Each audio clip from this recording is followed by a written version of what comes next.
Hello, welcome to the June 2022 meeting of the CB3 Committee for the Transportation, Public Safety and Environment Committee.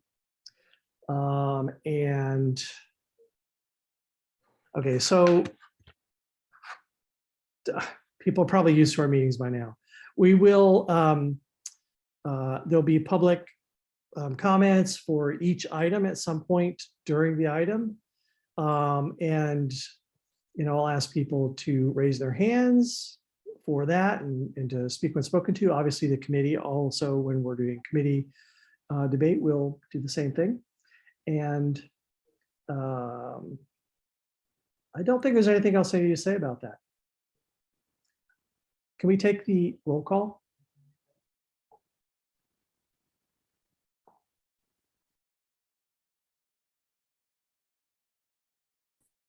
David Crane.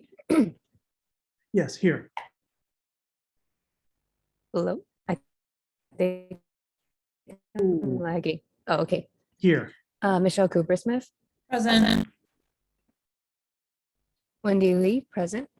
Lee Bergman. Yes, here.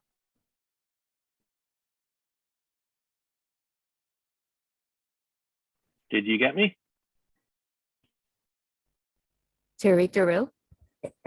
Here. And Kenyelle Hernandez.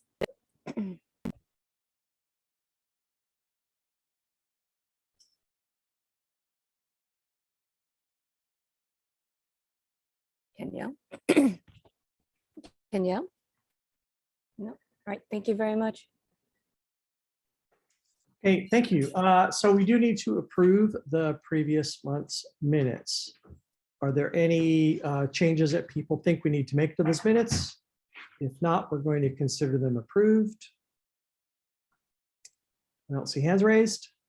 Okay, previous month's minutes are approved. So let's go right into the first agenda item. The DOT has a proposal for Doyers Street Plaza. This is most likely quite similar to the one we've looked at in the past. So I'm going to ask DOT to present now. Hi, everyone. My name is Emily Weidenhoff, and I'm the Director of Public Space here at DOT.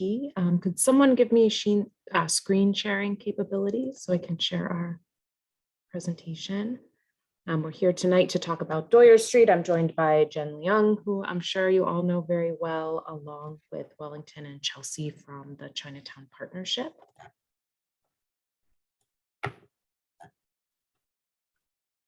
Thank you. All right, is everyone able to see my screen? Yep. Beautiful. So we're here tonight to give you an update on Doyers Street, which I'm sure most of you are familiar with. We've kind of had a long history and certainly a long history as a pedestrian corridor. So it's an old shot back from the 1800s of people in the neighborhood using Doyers Street, and we continue to see up through today a very narrow winding street with very narrow sidewalks and a lot of stoops and steps and activity. So a street that's really used by people in the neighborhood.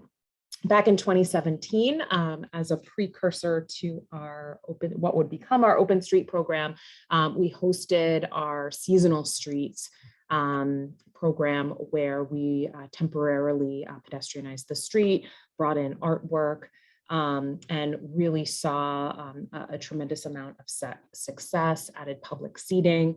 In 2018, we counted pedestrians and found an 111 increase. And businesses also saw a significant increase in foot traffic. So again, kind of comparing the periods from June to August, before and after, we saw a big increase in more and more pedestrians using this corridor. We came back multiple years, bringing new artwork, more public seating and amenities to the space, really continuing to see this little corridor really thrive as a pedestrian thoroughfare.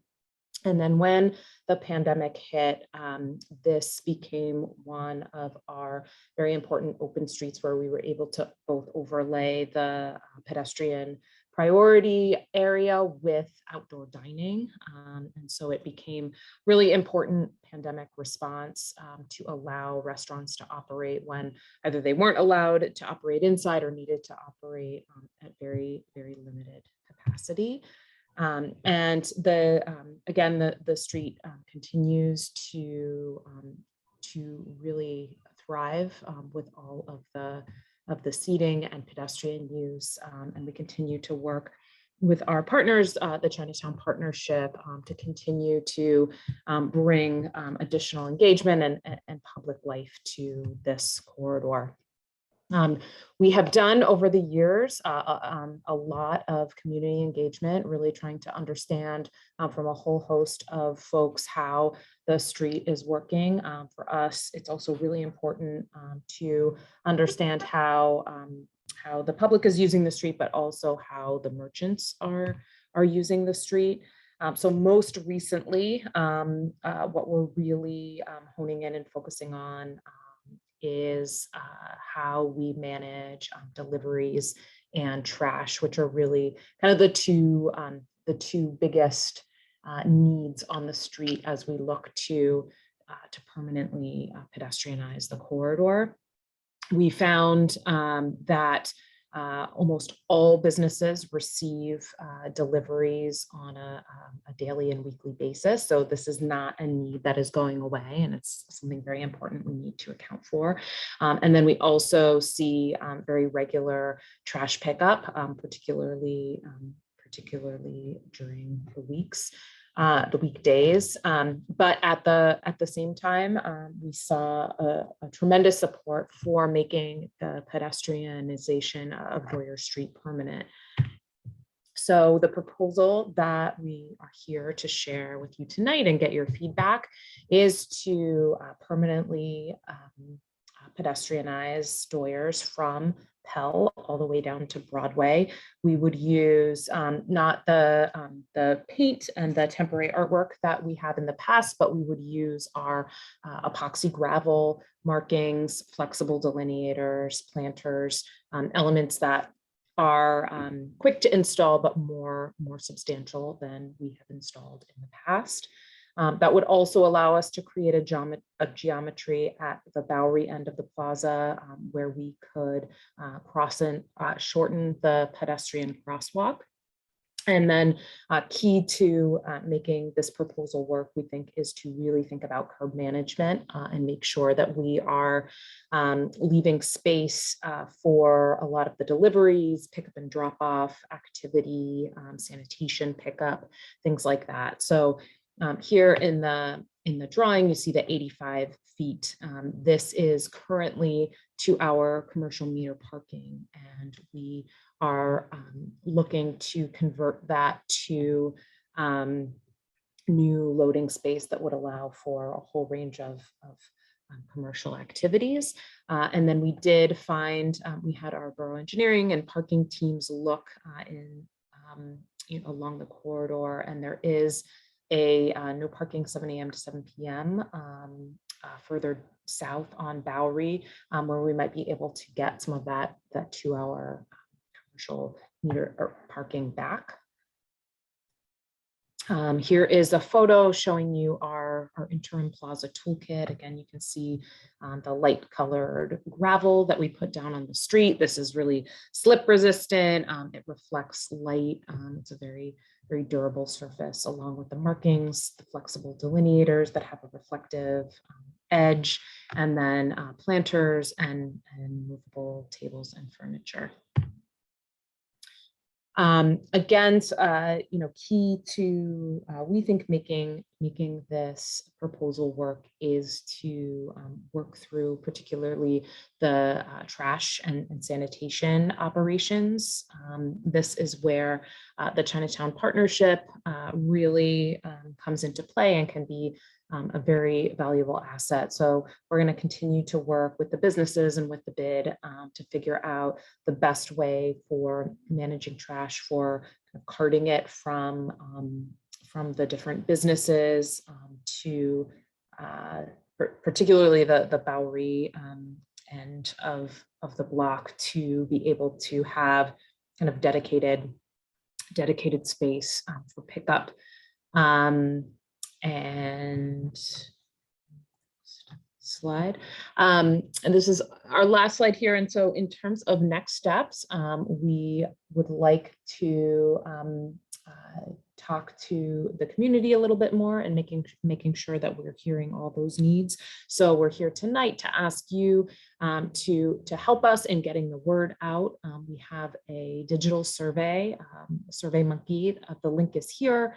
I also have a QR code, and we'll share this presentation, will be up online, so you can make sure that your stakeholders and constituents have a chance to give us feedback and information about this proposal. We're going to continue to coordinate some of the more nuanced details about the trash and sanitation. And then if all goes well, we would look to implement this full plaza in the fall of this year. And with that, I would really love to answer any questions or get any feedback from the board about this proposal. Here's also a QR code link to the survey. Thank you, Emily. Okay, so I'm going to open up for comments, but we'll start with board members and then we'll expand outward and actually start with committee members, board members, and then public. So first, committee members, if you have questions, clarifying questions that you would like to ask, we'll do that now. Lee. Hi, thank you, David. Thank you, Emily. Quick question for you. The survey, the online survey, what languages will that be in? Great question. So the survey currently is in English, but we are working to get it translated in Cantonese and Fujianese. Okay, so is it live yet in English? It is live in English, yes. Okay, I would hope that I would hope that it would be live in the languages of the majority of the community at the same time. Thank you. Michelle. Thanks, David. Emily, my question is about why you're going to add parking on Bowery where there's no standing right now.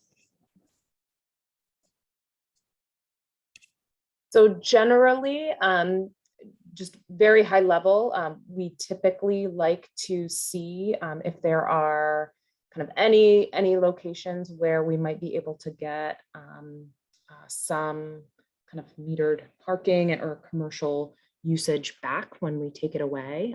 That's something that we look at with our parking team.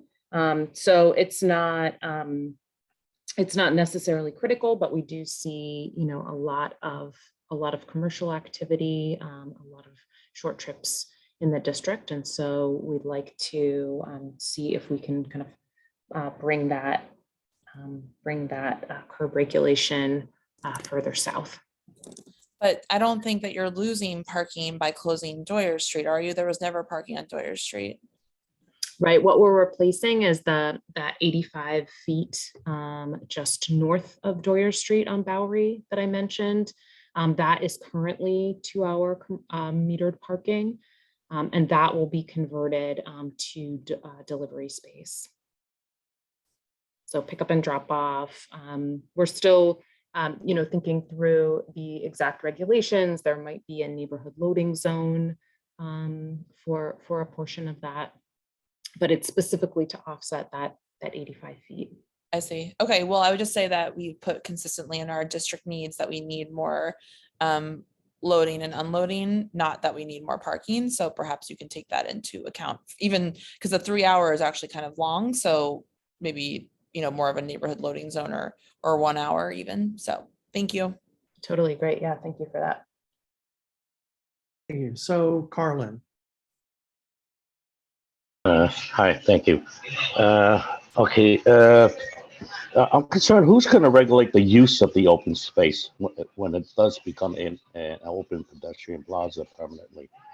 As of now, as an open street, we have two restaurants basically monopolizing all the space. The seating out there is not really open to public seating, where the restaurants will say, this is our seating. Right now, the problem I run into in the past is that the DLT, and the reply has always been, it's up to the managing entity to do this. If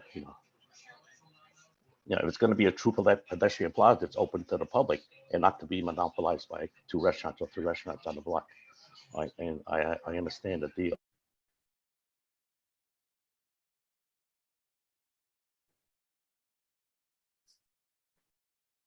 I think we he- lost you, Carlin. I know we actually, if Art Bean Coffee could mute. But Carlin, I don't think Carlin's there. Susan, you may go now, and Carlin may come back. Yeah. So I wasn't clear before. So it's going to change from an open street to a full-time pedestrian plaza. Is that correct? Correct. So I was just looked at the survey, and the survey doesn't seem to ask, it's a fast look, very specifically, do you want this to become a permanent plaza or not? Am I correct? It doesn't seem to clearly ask that to me. Is this survey that you have, is this to see if people want the space to become a plaza? It's more about asking them their specific thoughts and preferences. I don't understand what that means. Are you saying that it's going to be a plaza and you want to ask them about what they want to see at the plaza? I'm not clear what the survey, and I don't think the survey is clear. What exactly is the survey trying to find out?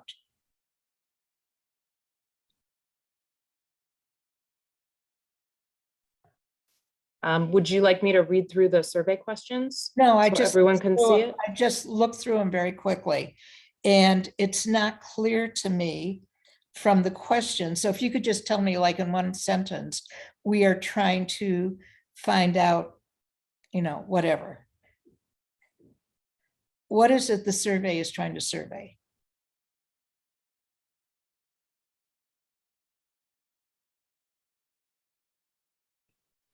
Susan, could I just interject? Number 7 does ask that question, basically.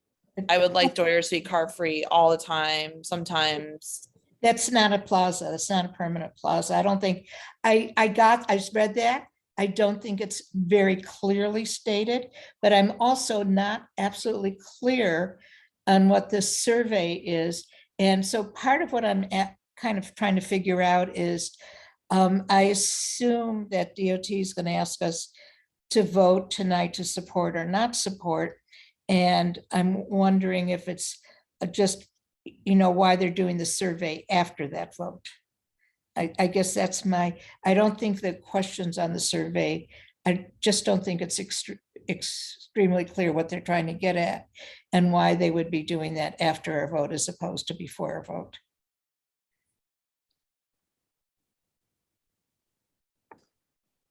Okay, Sorry, apologies. I was having my mute button was not I'm sorry. sticking. Sorry. So I also see Carlin is back, and Carlin, we didn't get a chance to answer your question. So we Yeah, can go back to talk Carolyn and then come back to me. talk about that piece. So Carlin, that was a really excellent question. Part of the official pedestrian plaza designation, the street will come with its own set of pedestrian plaza rules. These are largely code of conduct rules that help make sure the space is able to be used by everyone. The outdoor dining and open restaurant setups that are currently out on the street will need to be kind of considered as part of the larger public whole and use of the street. So there will need to be more seating that is made public and not just exclusive to one particular business. We post our pedestrian plaza rules in the space itself. And those are rules that are enforceable by NYPD and others. There's a link that I can share with you. I'll put it in the chat now, but I can send you a link to all of our pedestrian plaza rules so that you can see them. Okay. I had another concern. All right, as it is now, it's operating as a permanent open street. I had run this by Susan a few months back, asking when was this ruled a permanent open street. But you know, there's a couple of restaurants on the block that monopolize all the space from curb to curb, creating a bottleneck for pedestrians. And we do have a lot of deliveries from the other side of Chinatown, at East Broadway, that uses Doyers, that traverses Doyer Street through Pell Street into Mott Street, the heart of Chinatown. So we have a lot of people who are mobility impaired, and they find it difficult to navigate the I think it's a 3.5-foot sidewalk on the other side of Doyer Street. So I mean, there has to be some kind of rule that it has to be some type of enforcement.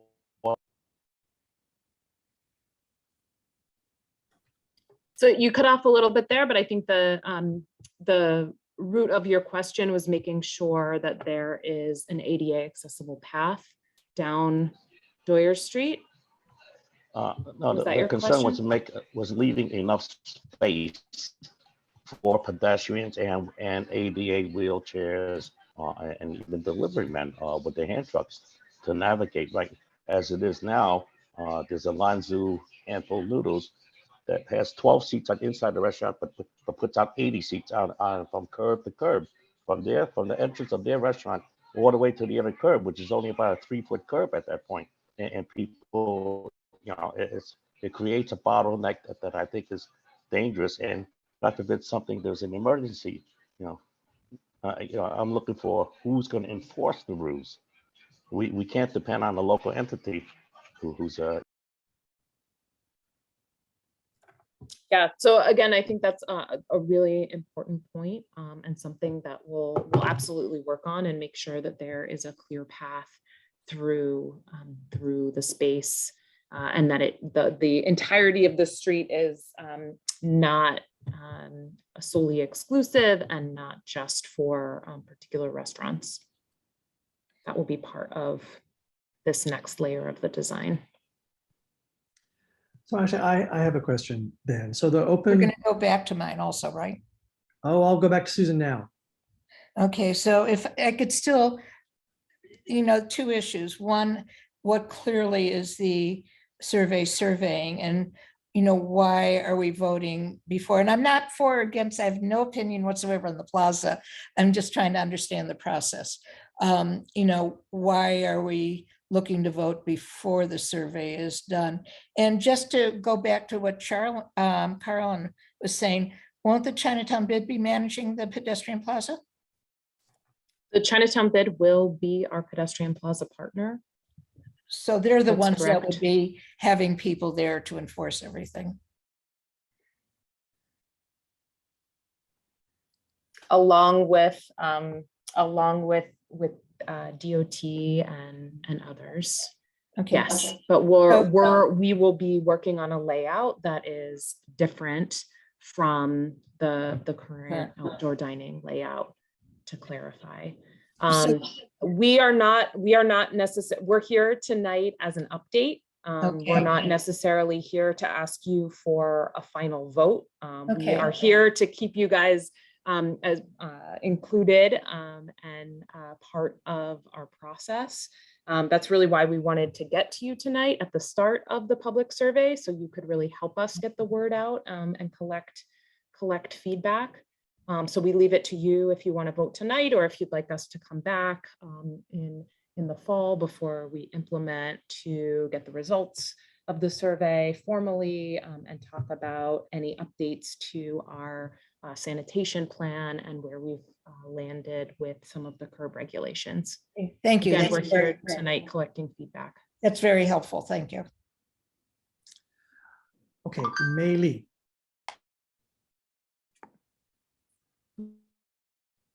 I just want, I'm sorry, I didn't see the survey, but So the only way of collecting the public opinion will be through these online survey? Will there be like meetings, or whether remote or in person? Like, those workshop type meetings? Well, we've done a lot of workshops over the years, so we hadn't been planning to do one, as we feel ultimately the Doyers Street. design, yeah, as we feel like the design isn't kind of a huge leap from how we've been managing the street previously. Again, we've talked to all the businesses recently, and we will. We might be able to have some of our street ambassador staff out on the street. So that, I mean, that's something we can work on and arrange if you feel that that's important. Yeah, I'm not a member of the committee, I'm a member of it, but I was just asking about that. Wendy. I also wanted to know how long the survey is going to be up for. So then that way, like, everybody will be able to have enough time to get their opinions in. And then you said this was going to start maybe like fall of this year. Was that right? Correct. Okay. So we don't have a formal end date for the survey yet, but we can, typically we keep it open for a couple of weeks at a minimum, but, up to a month. Again, we're still working on the language translation services, which, our team is working on. So I think we would, once the survey is up in all languages, then we could look to see how long we will keep it open, and we can share that info with the board. Okay, thank you very much. Okay, so my turn. Could I ask, so right now it is, right now there is no street traffic, but that is because it is one of the open street programs. I don't know technically what it is called. That is true? Correct, it's an open street full closure. Okay, and it has been closed under that program for a couple of years now. Okay. Correct. All right, and so this proposal would make it permanently closed to traffic, but it would be regulated differently in that it would be now the BOOB had oversight, and for instance, additional public seating would be a requirement of the new program. Okay, what Correct. about the sidewalk shack or the curbside shack? Is a regulation on that going to change, or is that to be determined? That's still a little bit of a gray area, given that open restaurants as a program is still in its emergency temporary form.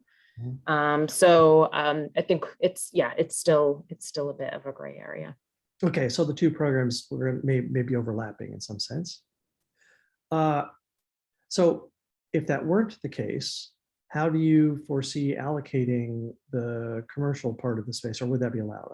I'm assuming that there would be some restaurant seating presence still under this.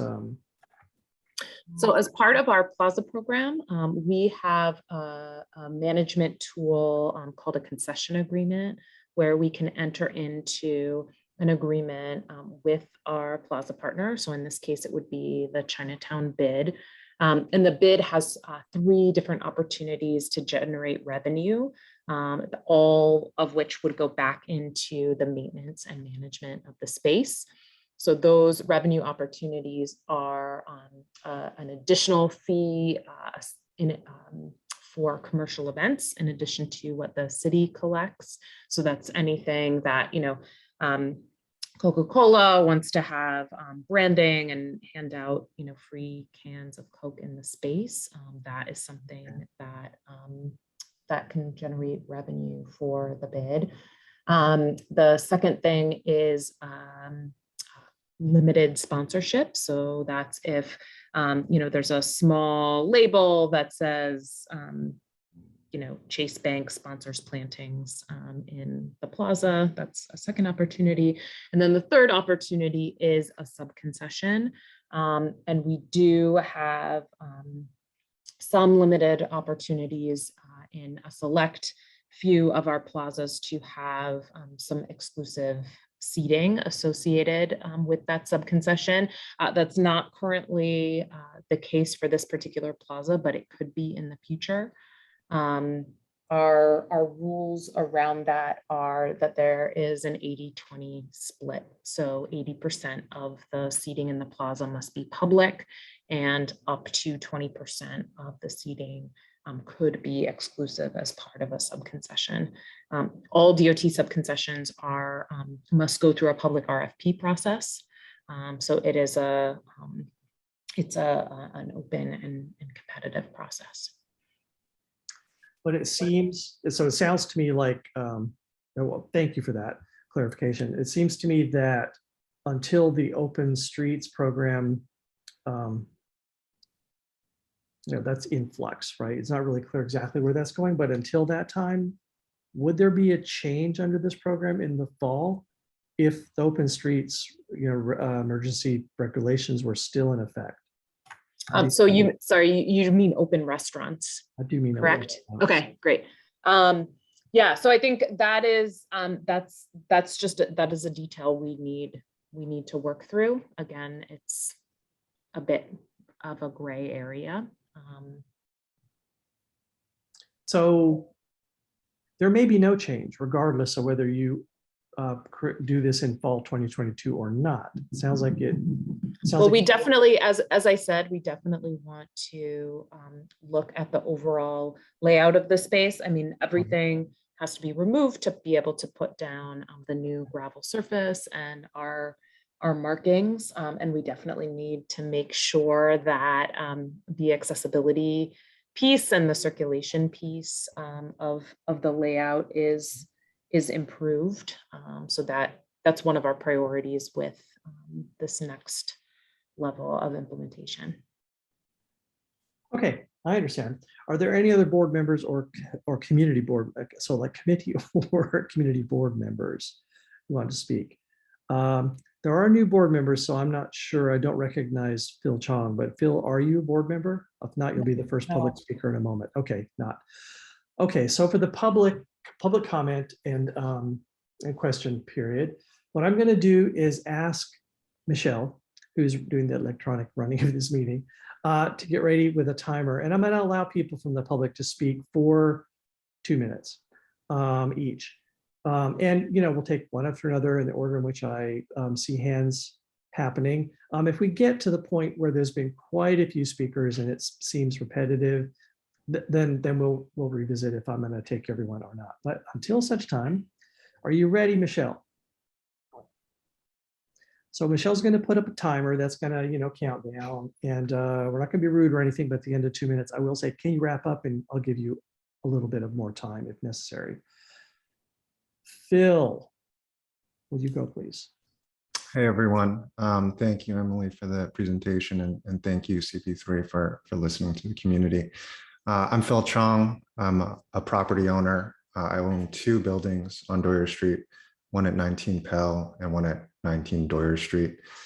I just wanted to add a quick comment. So I took it upon myself to not only ask my commercial retail tenants on Doyers Street, but also the residential tenants there about how they felt about the Plaza initiative. The answer was resoundingly yes. They did bring up some concerns around noise, trash, and accessibility. It seemed like Emily in her presentation had addressed all of those. So I wanted to thank you for that. We're looking forward to see how this goes about. Thank you. Thank you. Michelle. I wonder if we lost Michelle. What do you want me to do? Oh, I was going to ask you if you could time the next one. Oh yeah, of course. Yeah, I'm on it. Don't worry.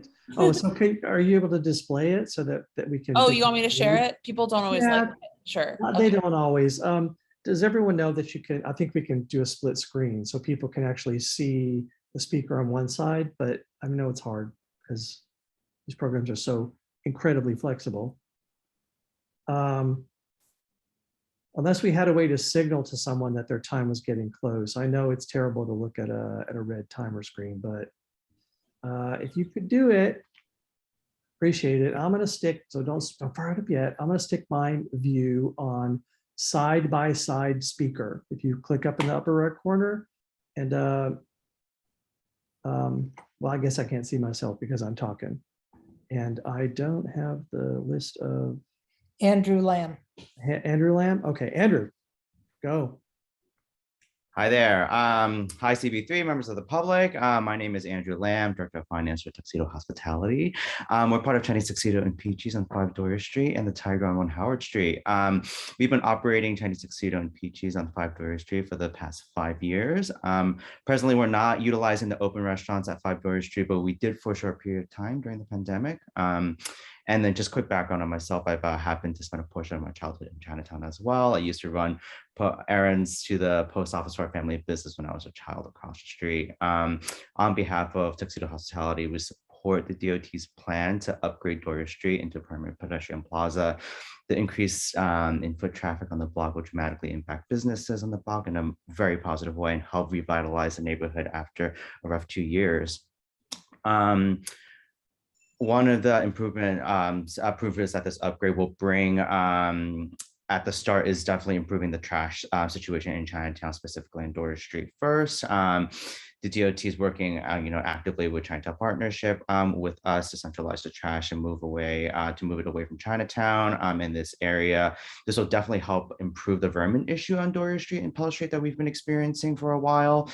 And I hope this is a plan that gets implemented throughout Chinatown. I'm going to wrap up real quick. I want to thank DOT and Chinatown Partnership for working on this effort and working with business on the effort. I hope they can continue to work with the community in collaboration to continue to improve and uplift the community more broadly. And I hope the board votes in favor of this plan. That's it. Thank you. Thank you.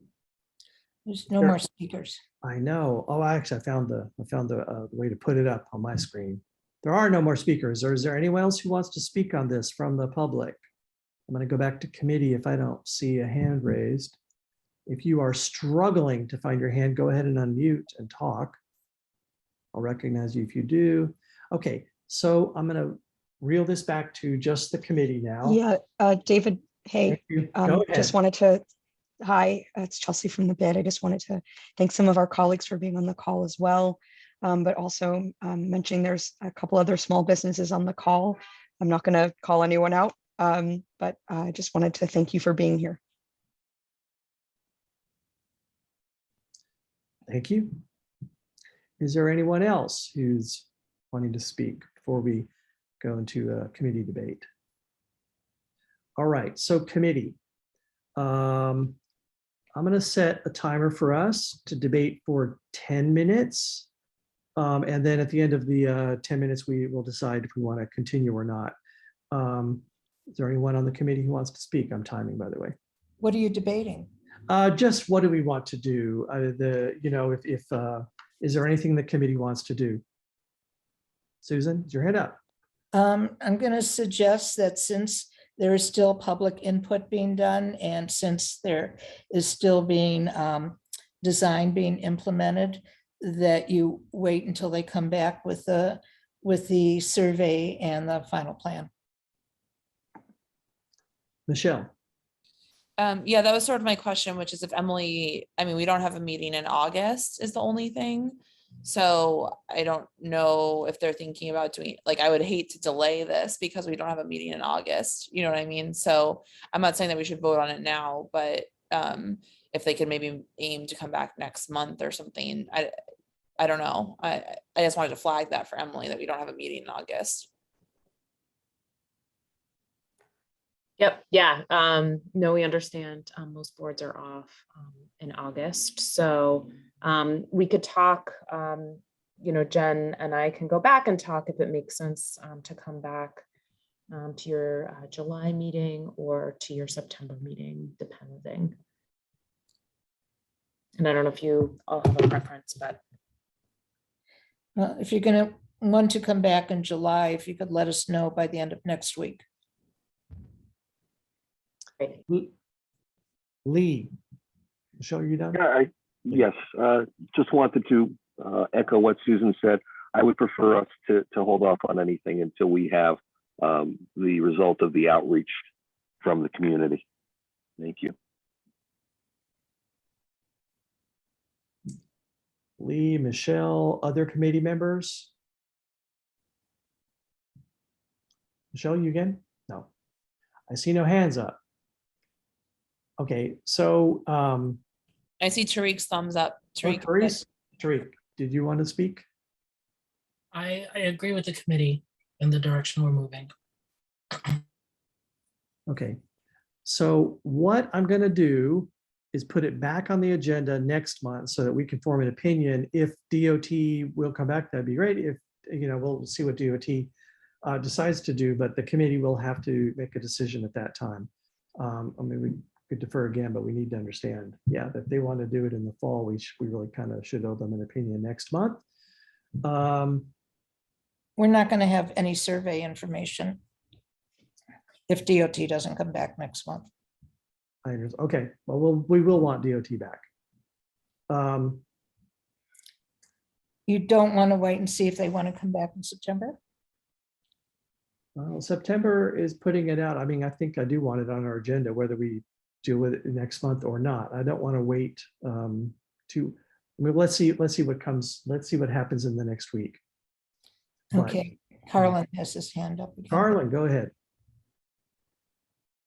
Carlin? Yeah, I was wondering why is DT setting a September start date when all the data and all the surveys hasn't been in yet? Isn't it prudent to wait until you get community feedback? So like I mentioned, It's open. It's operating as a. Yep, it's a great question. Like I mentioned, we've been operating this street as at various degrees of pedestrianization since 2017. We've gone to the community every year that we had a seasonal street, so 2017, 2018, 2019, and then the most recent merchant survey.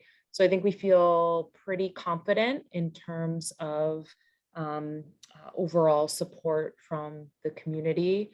But again, we're taking an extra survey and extra feedback to make sure that is correct.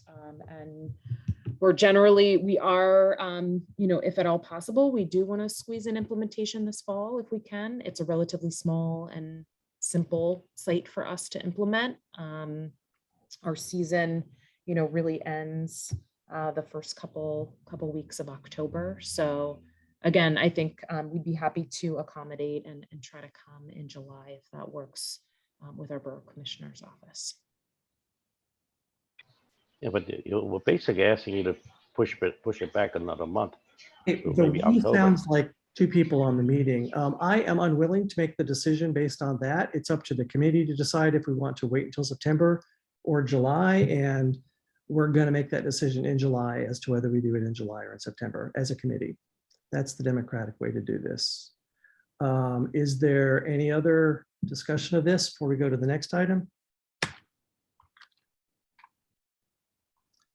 Okay, we're going to go now to item 3. There's a proposed MTA bus layover. South curb of East First Street. There's details here, and a taxi stand would be relocated. We discussed this last month, and we're going to discuss it and come to a decision on it this month. And I am unclear on whether there is a presentation for this or Okay, something. Hi guys. So we did a presentation short presentation last month on what we're proposing, and it's basically just there's a current bus layover at First Street in Houston, and we're going to flip it to the opposite side. We can go through those couple of slides if you like, just to refresh everybody's memory. But the primary reason we're here tonight is because the board asked us to come back after we had done some outreach to the affected stakeholders in a neighborhood, which we have done. And I think, Susan, you were CC'd on an email that I received from the attorney for the representing the taxi stand. We had a meeting with them, and they were in agreement and approval of the switch that we proposed last week. Yeah. So, and I also reached out and talked to each of those businesses along that strip, and there were no issues, and they were all fine with it. So I guess the question is do you want to see the presentation again? But I think the primary reason was for us to have done and reached out to the stakeholders before you guys had an opinion on it,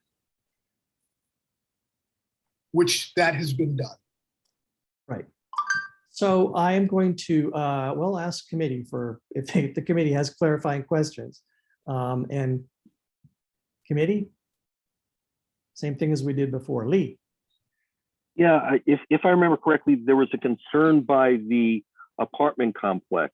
I think it was senior housing about possible interference by shifting this to the north side or south side.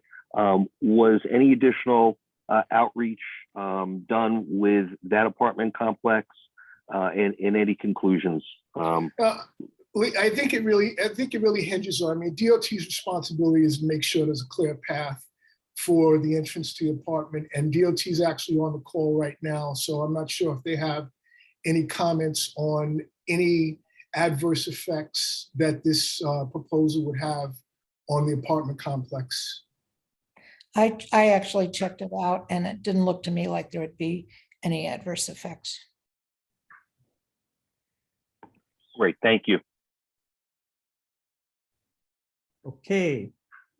Are there other clarifying questions, committee? So if I could just ask for the details of the changes, because the committee needs to take action on this tonight. And we will need to kind of list these. Do you mean like, would you like a copy of the presentation? Or do you have that If already? there's a slide which has, if there is a slide which has. you know, Okay, Laura's got it up right now. changes, just so we can list Sure, those. Thank sure. you very much. So this is existing conditions where it is today. As you see, where the restaurant seating is, the driveway that was just talked about, and the metered parking and where the taxi stand is located as of today. So the proposed conditions basically turns that over. We'd have the layover on the opposite side of the street, and the taxi stand would occupy that center area between the restaurant seating with a break in the driveway and an additional 1 or 2 parking spaces at the end. So are you saying the layover goes to the north side of the street? Yeah, if the bottom of the screen is the north side, that would be correct. Yes. So it's changing the layover to the north side and changing the taxi stand to the south side. Mm-hmm. Yeah, I actually had my doubts that this was even necessary, given that shortly the old location for the layover was opening up. And this just seems like it's going to make a permanent layover situation where it's not ideal. Well, to be honest with you, when we were out there for the meeting, I watched several buses pull into this area for layover, and they were completely unable to do so. So what they end up doing is driving to the end of the block and finding somewhere else to park. And that somewhere else to park is always in question. We need a solid location to lay over our buses. So the old location for the bus layover, clarify for me where that is? That would have been on the south side of the street. Of Houston Street. Of First Street. Of First Street. No, sorry, if I could jump in to Okay, clarify. please. Yeah, There was a layover space on Houston Street where the Sunshine Cinema Right. was. That was the old layover. It has not been available for quite some time now. Right. Isn't it to become available soon or expected but to? It's not enough space, even though it is, even if it were to become available, because there were kind of bulb outs built on either corner, it reduced the space to maybe enough to accommodate 1, but not even 2 buses. And we need space for about 4 articulated. These are the double length buses. So we kind of outgrew that space even as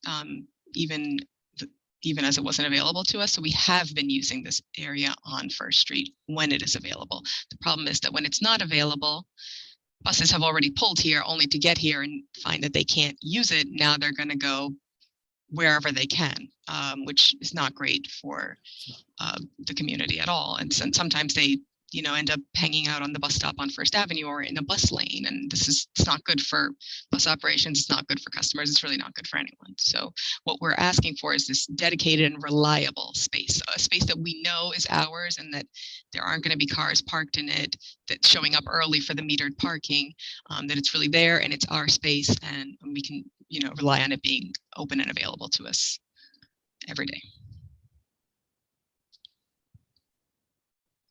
Okay, public, are there members of the public who want to comment, ask questions? If not, then I'm gonna bring it back to the committee and we'll discuss if we want to approve or not of this, what we want to do. Public, if you're struggling to find your hand to raise, just go ahead and unmute. Let me know. Okay, back to the committee then. So committee, I'm going to set a timer just at 10 minutes, just so we can check in. So we'll debate now. What do we want to do? And if we haven't come to a conclusion in 10 minutes, well, I'll remind us. Committee? Michelle. Thanks, David. Are they asking us for a resolution approving this? Yes. Okay. I mean, this seems fine to me.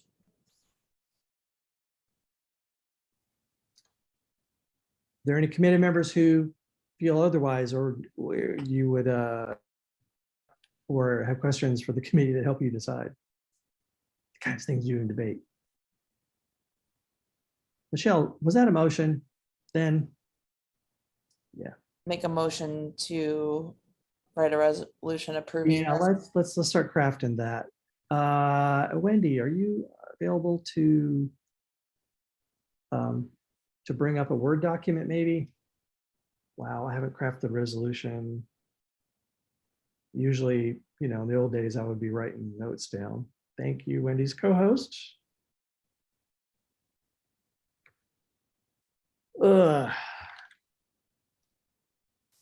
Excellent. So I'm going to, if you can cut and paste the agenda item name, whereas, and then we'll touch it up, but the agenda item is pretty much the language. Thank you. Yeah. So we'll say whereas, and then we'll. The bar at the top of my screen is in my way. Okay. Oh, whoops, not this one.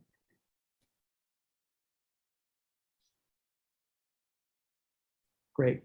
So rather than numbered thing, of course, it would just whereas MTA NYCT with a slash in between MTA/NYCT.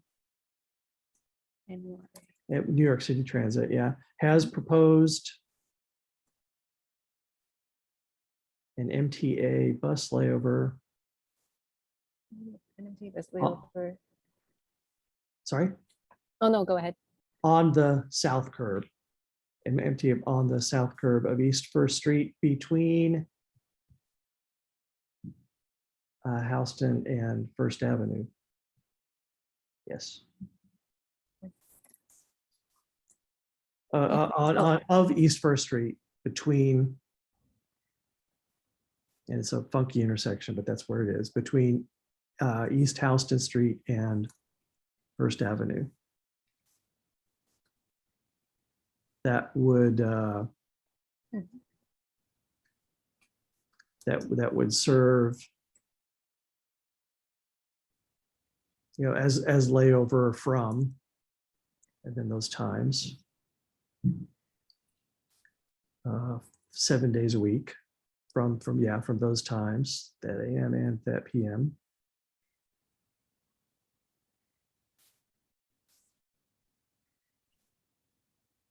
Okay, so then another paragraph and comma space, whatever, and new line, whereas.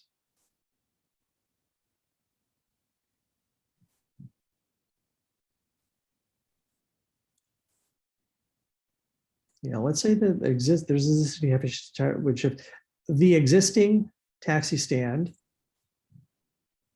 would be shifted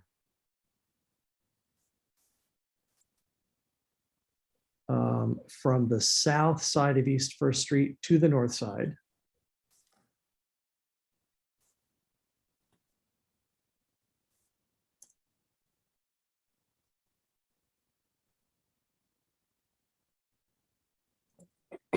Yeah.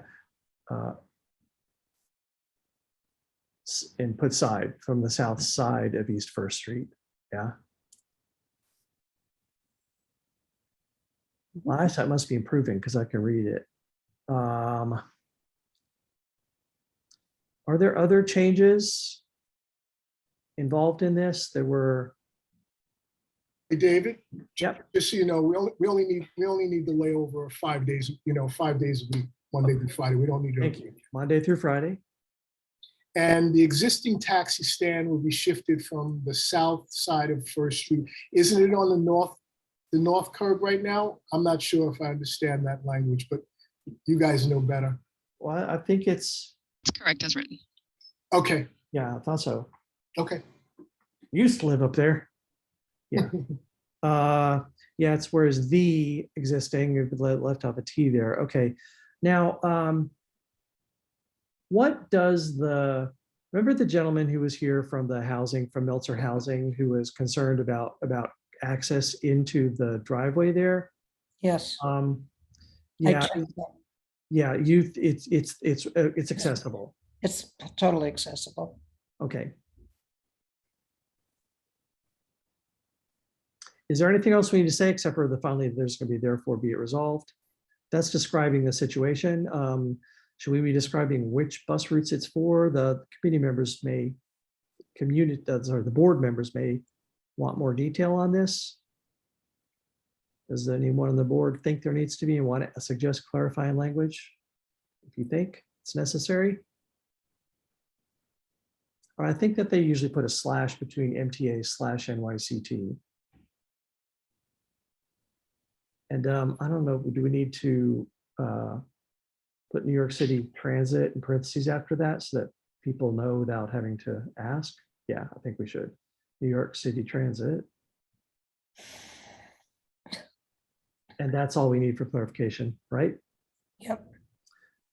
So now, and then a new line, therefore be it resolved. Comma CB3 Manhattan. Can I Yes. suggest one more whereas the MTA has reached out to local businesses and there's not been any objection.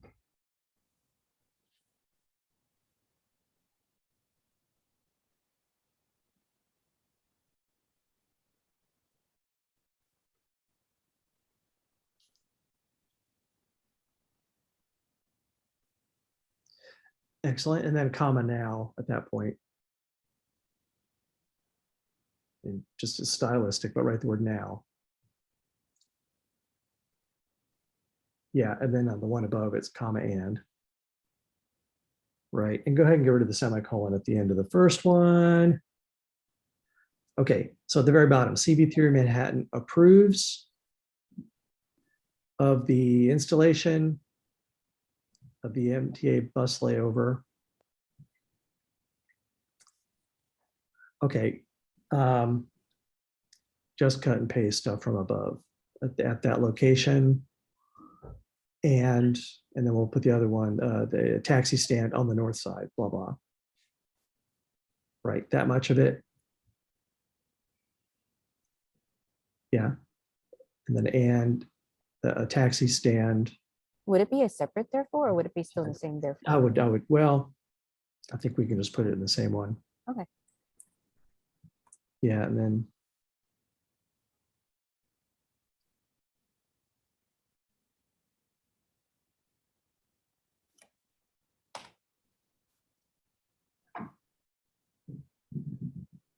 Yep, and then we should put a title on it, which would be largely reproducing that in fewer words, resolution approving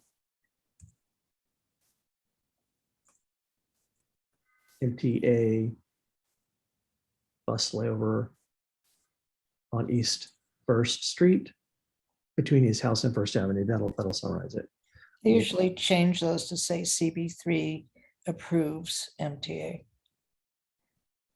Okay, Okay. so that's good. But Susan, which language? That's for the title instead of resolution. Community Board 3 supports. Okay, thank you. CB3 could be a CB3 supports, but yeah. Yeah, Community Board 3, yeah. Supports approving. Right. I can bold it. And I think that this is what we need to pass. Board, do we want any more changes on this? Any debate on this?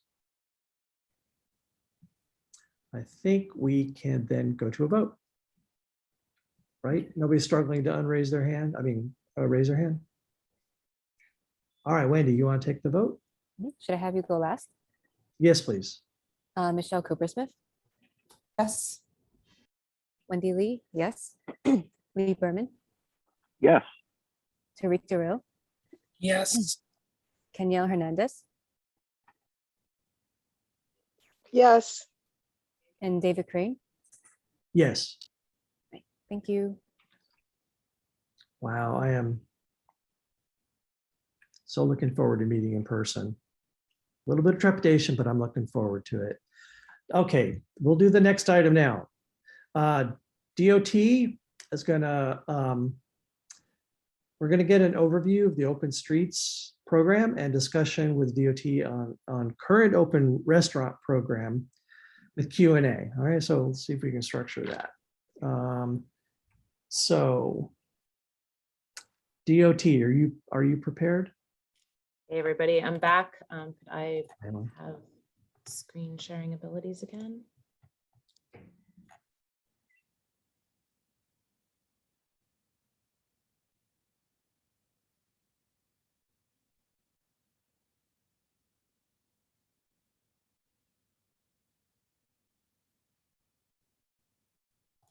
Great. Okay, I'm going to kick us off with an overview of Open Streets, and then Jennifer is going to jump in and share the latest on open restaurants.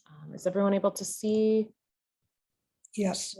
My screen? Beautiful. All right, so Open Streets really has become for us in the public space unit a kind of port of entry, a portal of engagement with communities about their streets and what they want to see and what they want to happen on our streets. And we really see it as this, again, first part of a much larger feedback loop as we think about the public realm. And so as Open Streets become more successful and can grow, we can continue to shape the streets to better serve the community using tools like street sheets, shared streets, plazas, and all of this really has started to add to larger conversations at the corridor and district scale about streets for people that prioritize cyclists as well. And then obviously all the other parts that it takes to keep our streets vibrant and healthy and relevant, ranging from programming to maintenance, all kind of with community partnership at the heart of it, and always having a local partner that's helping and informing and stewarding the space and working with communities to figure out the best design outcomes.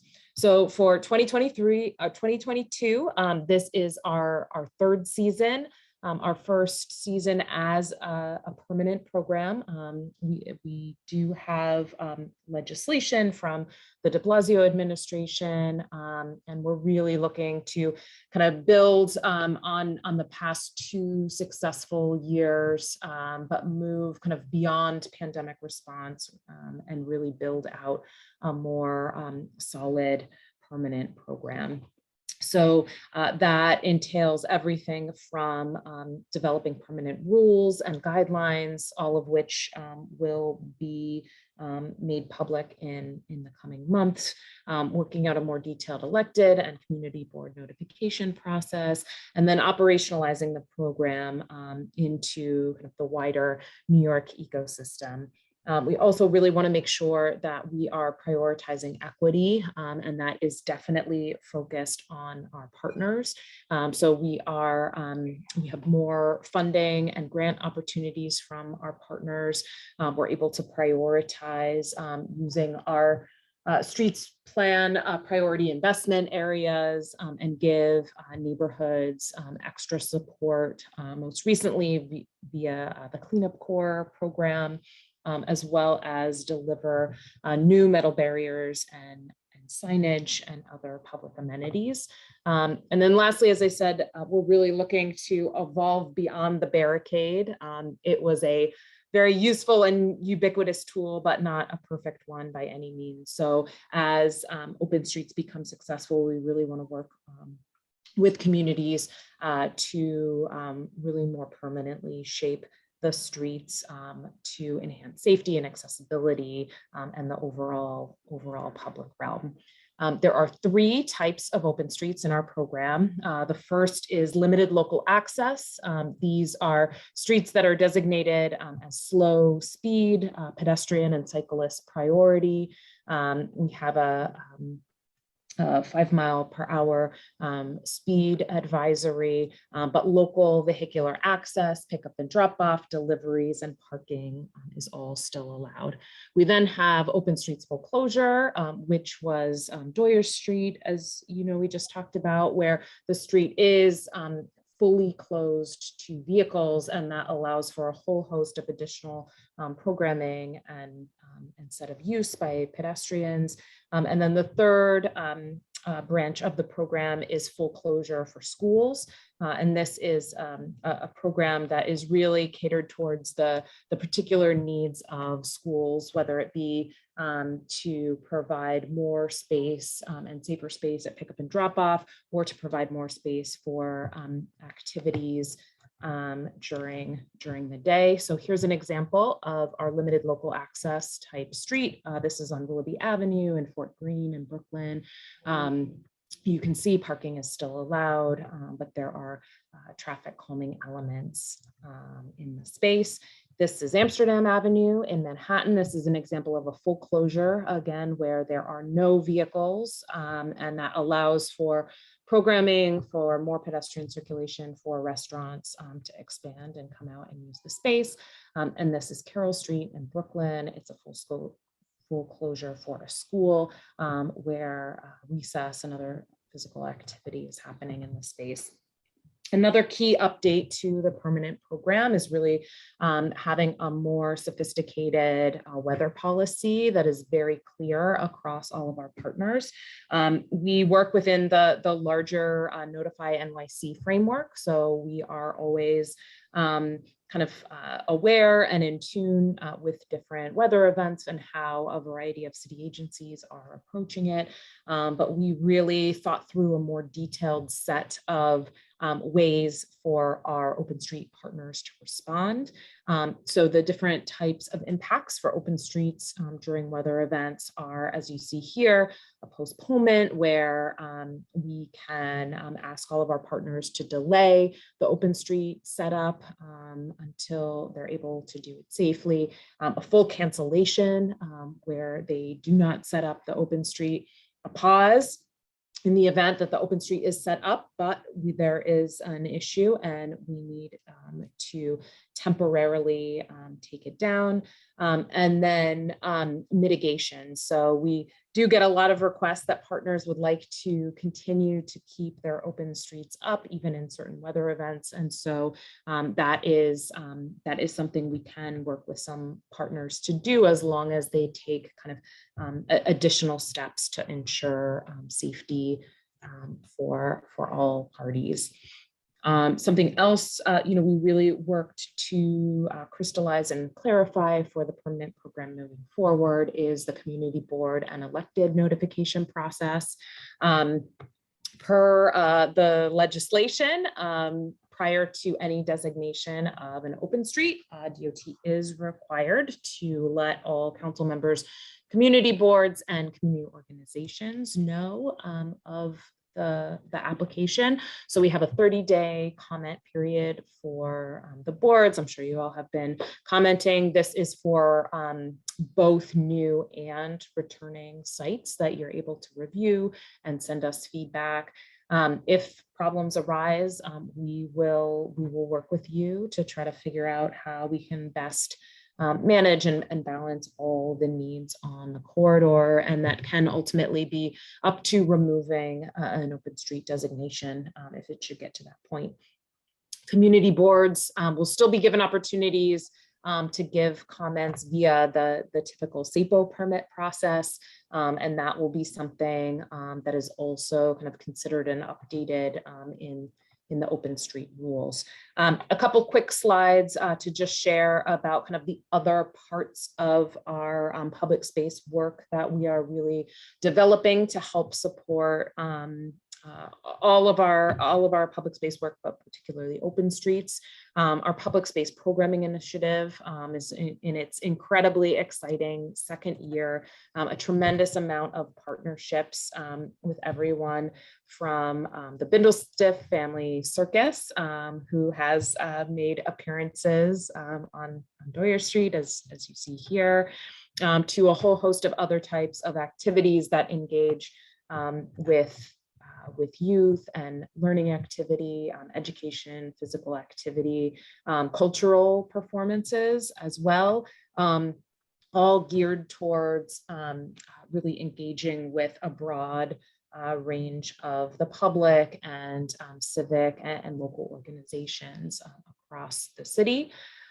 We also have our short-term concession program, and this is an opportunity to help local and or small fledgling businesses kind of activate and enliven open streets. And so up to 29 days, an entity can enter into an agreement directly with DOT to host anything from markets. This is an example, leaf flower show, which was on the slide previously in the meatpacking district. But again, ways to bring kind of vibrant programming and engage the economic community as well. So importantly, our application is still open. We've announced our first round this year. The second batch of open streets for our summer season is currently in the final stages of review, but it's not too late. All partners who have already completed an application, they have a streamlined application to reapply. We do, again, like I said, have funding and resources and support. So even groups who may really want an open street, but feel like they don't have a lot of capacity or a lot of resources, we're really here to work with you. And we really want to continue to grow open streets, particularly in the streets plan priority investment areas as well. So strongly encourage you to share this link, not only in your district, but with all of your friends and colleagues citywide. The application requirements do have a whole kind of host of details that we ask for. We ask the partner for a site plan. We include emergency access lane, any programming, outdoor dining, things like that. And we have that in a template form, so it's fairly easy for folks to fill out. We ask for management, staffing, operations, really want to understand who will be out there, how the street will be managed, and what the emergency plan is for any inclement weather. And then also an outreach plan. Really, we lean heavily on our partners. They know their communities the best. And so, we're really looking to them to maintain relationships, notify the whole variety of stakeholders in the district, businesses, residents, and so on, and getting the word out in a whole bunch of different formats, digital, print, and multilingual materials. We do, for this year, we have been asking new open street locations to provide 3 letters of support. That's always a really good indicator to us for demand and interest in an open street in a district. And then again, partners can apply for funding. We have up to $20,000 for open street partners this year. So that requires the partner to put together a budget proposal. And then there's some other fairly standard city forms that we require in order to be able to provide the funding via reimbursement. And with that, this is the end, and welcome any questions or comments you might have. Okay, thank you. Yeah, so I'm going to do it again. I'm going to ask for committee members, and Susan, I always intend to include you when I do that. And I always forget to mention it, who want to ask clarifying questions. But I'm going to actually start. I'm going to say 30-day notice. I mean, DOT must be aware that makes it nearly impossible for the community board to act in any way on anything. If we only get a 30, unless you limit yourself to about a 2-day window where you would notify us. Because we have an open meetings law requirement to post in advance that we're going to be having a meeting, we always put the agenda up front as well, because we want to be more transparent than the law requires. And then we have to have the committee meeting, and then it's more than 2 weeks out, we have the full board meeting. I mean, it's just not possible. What is DOT thinking? How are we supposed to handle that? This is surely going to be something the board will comment on. Okay, so other people who have clarifying questions, Susan. Yeah, so I'd like to explain that I asked to have this put on the agenda because it was rolled out without any notification to the community board, local precincts, or fire department. We found out about it accidentally at a district service cabinet meeting in which I assumed that we were going to have the same culture, open culture and all open restaurants, and found out, no, that's all changed. And none of us knew that. But more importantly, the information on nyc.gov, I'm hoping the slides that Emily showed will go up there, because the information on nyc.gov is very, very limited. And so we've all been scrounging to get information. For instance, the police said that they've had businesses come to them to ask about vending, and there is no information about that. I actually got the information from Ryan on 4th Street Arts Block, and then I had to go to Laura on Avenue B to get more information. And we have to piece together all these things and then go back to the other agencies. And I'm still not clear of things, because we're saying there's 2 types. There's, full closure and partial closure, but that's not really true. There are some with full vending and restaurants, and others where you have to apply separately to DOT. So I wanted the community to have this information. That's why I asked it. I would also ask, as David said, for the community board, maybe next month, to comment on it. We also had, because people didn't have this information, DOT supplied this information at the Borough Service Cabinet meeting for the 12 Manhattan boards. And I will say every board freaked out about the 30-day notice, which essentially doesn't say, it almost prevents us from commenting. It 100% prevents us from commenting. We generally need 60 days.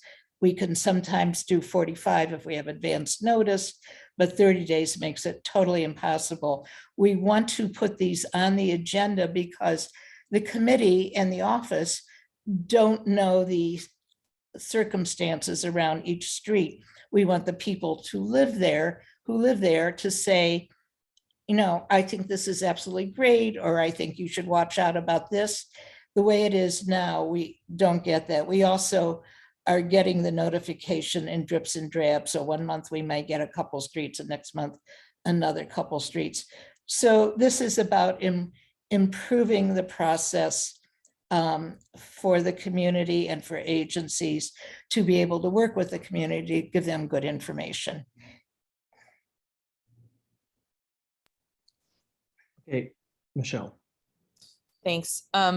While I understand that point of view, I would say it's actually it would be insane if we heard every single open street and gave comment on every single one. I mean, if we were doing this over and over again, we would just turn into another SLA committee. We don't hear from people that support things generally. It was surprising to hear that from Doyers, and that was only because of organizing and a lot of outreach. So I'm like, if we can have a list on our website or we can link to the DOT one, like, I just don't see how we haven't been doing comment on every single street for the past 2 years. Like, why are we suggesting that we would want to start now? DOT has already heard that they would be responsive if there are problems. I think that that's probably a better system because generally it's fine. So that's my point of view, at least. Can I respond to that? You have a comment or question that, I mean, let's do clarifying questions now. I kind of want to get to the public in a bit here. Okay. So DOT, okay, so you've explained open streets and how that is evolving, but there are, I mean, the open restaurants program is a separate program. And I think a lot of the people here are going to be in the public. I believe there's going to be discussion of restaurants. Can we do that separate though? I'm sorry? Can we do that separately? Okay, so is there a separate section? I mean, we'll try to do it separately. So we need to focus then on open streets right now, which are not the open restaurants. Trevor. Yeah, just some questions because my impression is that everything is not okay. I mean, I've made several complaints and no one seems to do any enforcement. This has been going on for years. So my first question is, who does enforcement? Most of the streets that I've seen in my neighborhood do not have the required fire and emergency access. And that's the biggest thing for me for safety, because there was an incident where I live where one of the firemen had to get out and try and physically move the gate before the truck can go past. And I've seen this on almost every single street. And I understand why they block off the street. If they don't block off the street, they feel cars can go through, even though they're allowed to go through. So my first question is enforcement. And I've sent several issues to DOT. There has been absolutely no response about the issue of safety, whether it be fire or police action. So I can speak generally, but also happy to follow up with any specific questions that you have offline. So when you say who enforces, yes. What are you talking about? Are you talking about who enforces the emergency access lane on open street foreclosures? Yes, because most of them are closed. Most of them do not have a gap for emergency access. Right. So a couple things. Before open street applications come to the board for review, they have gone through not only a robust internal review at DOT, so a whole variety and host of units at DOT look at streets and comment, but then they do go to FDNY and NYPD to review and provide comment as well. Yeah, so I'm talking about enforcing. What is approved with FDNY is that we can use the French barricades, the metal French barricades, to close the street. And that's something that emergency services can remove should they need to get access to the street. So they don't need to keep a gap for fire and okay, so that's new. I thought they had to keep a gap for emergency use. They have to get out of the truck and yes, emergency vehicles do remove the French barricades. In some cases, our partners do it. Like I've been on many open streets when FDNY needs to get through, and some of our partners, particularly for some of the larger, more robust foreclosures, they have ambassadors that are on site that can kind of quickly run over and help folks move them. But the barricades are something that emergency services can remove. most of the ones I've seen do not have partners that stand there during the entire time, but that's interesting to know because the last time we heard from FDNY, they were complaining that they had to send one of their members out to move one of the gates. But if that's okay with FDNY, then that's fine. My second question has to do when you mentioned equity, because I notice a lot of these are in particular neighborhoods that might have a bid or a strong corporate partner. And by that nature, a lot of other neighborhoods are not able to have this just because they don't have a bid or similar organization. So do you have a map of where these are located? And do you have some way of showing where they could be located based on the whole issue of equity? Yeah, great question. So you can go to our website. So the link that I dropped in the chat, nyc.gov/open streets. We have our live current 2022 season map up, and you can scroll and look at all of those locations.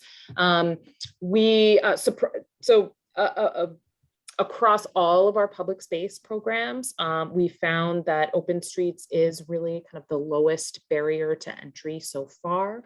We have a fairly light touch agreement. We have a lot of resources that we've been offering partners.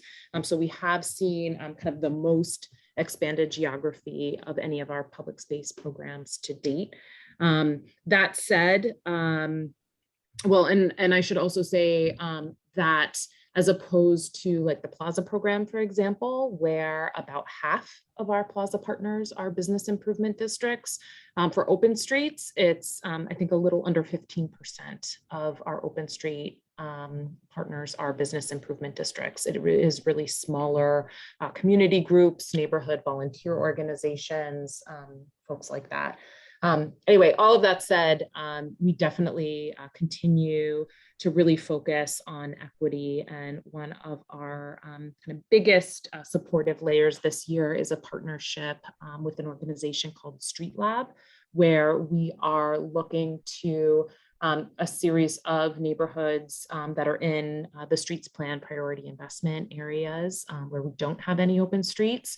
And we are funding and working with Street Lab to build community partnerships to host open streets and really hopefully build more meaningful and recurring open streets in the future. Also, per the legislation, DOT is required to maintain at least 20 open street locations. And so we are providing a little over 20 locations citywide, kind of full city managed sites. So we still have a local partner that helps, again, make all the local connections, helps program things like that, but it is actually city resources that's going into the maintenance and operations of the open street, which again, allows certain communities to have these spaces if they don't have a business improvement district. Okay, Susan. So I'm going to repeat that one of the reasons this is absolutely necessary with advanced notification, not 30 days, is so people can ask questions, just the kind that Trevor asked. And so that we understand the changes. There are a lot of changes from last year. We didn't know that there were changes. So DOT, and this has been for years, says that it was approved by police department and fire department.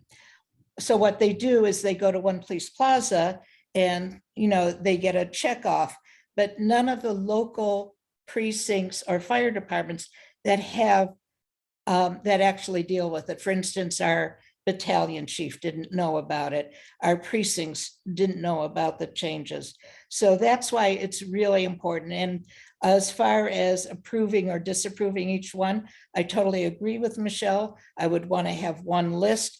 I would assume most people would not comment on 99.9% of them. But if there was an issue with one, like the one we got rid of on Avenue B between 2nd and 4th Street, it would be an opportunity to do that.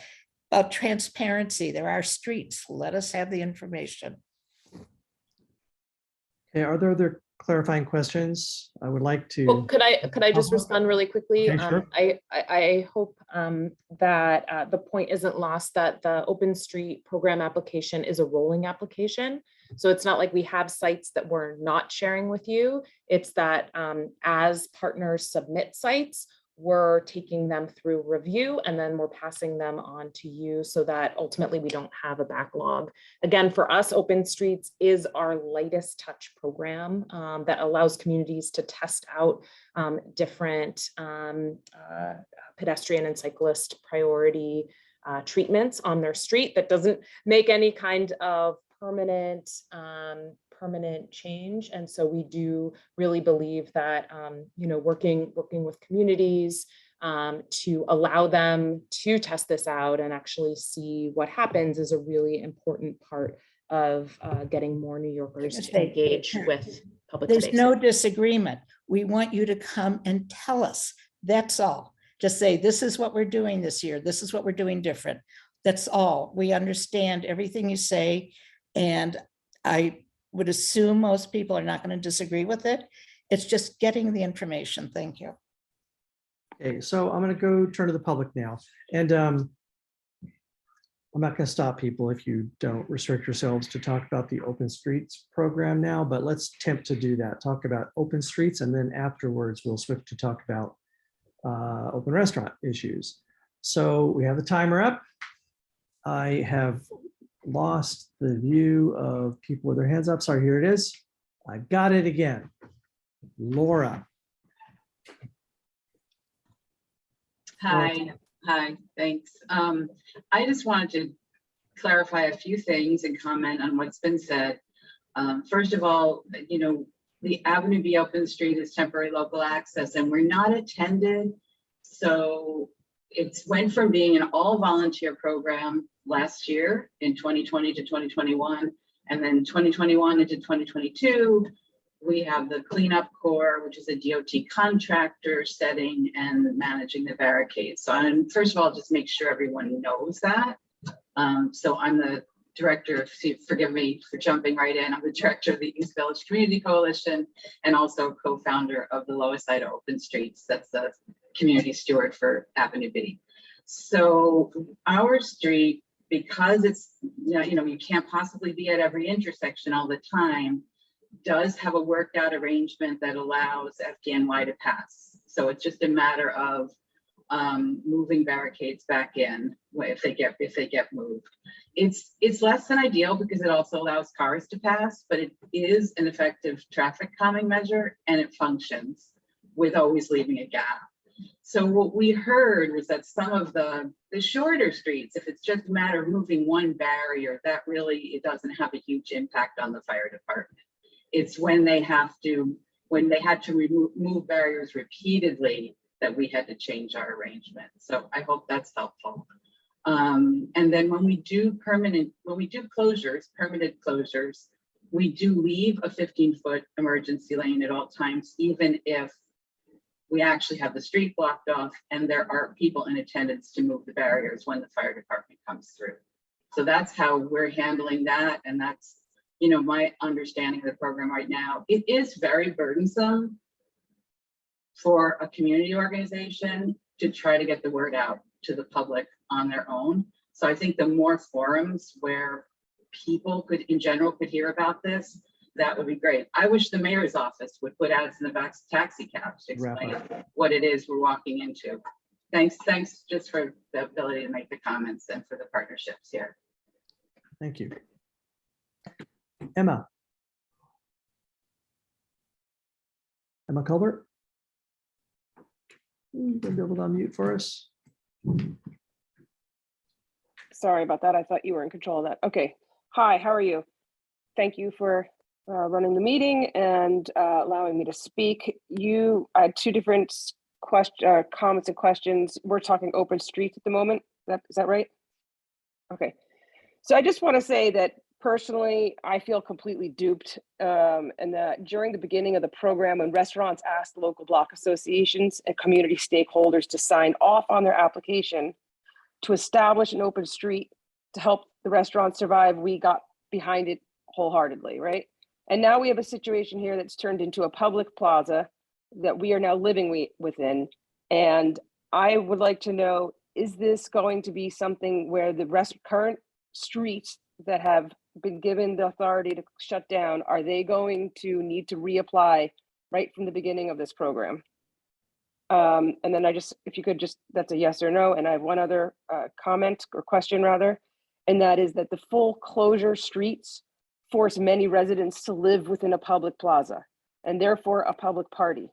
The Smoke-Free Air Act prohibits smoking and the use of electronic cigarettes in most workplaces and public spaces. So I would like to know who's going to enforce the Smoke-Free Air Act so our homes don't fill with smoke, and who is enforcing the quality of life issues that are created by the excessive amount of noise on some of these very small streets.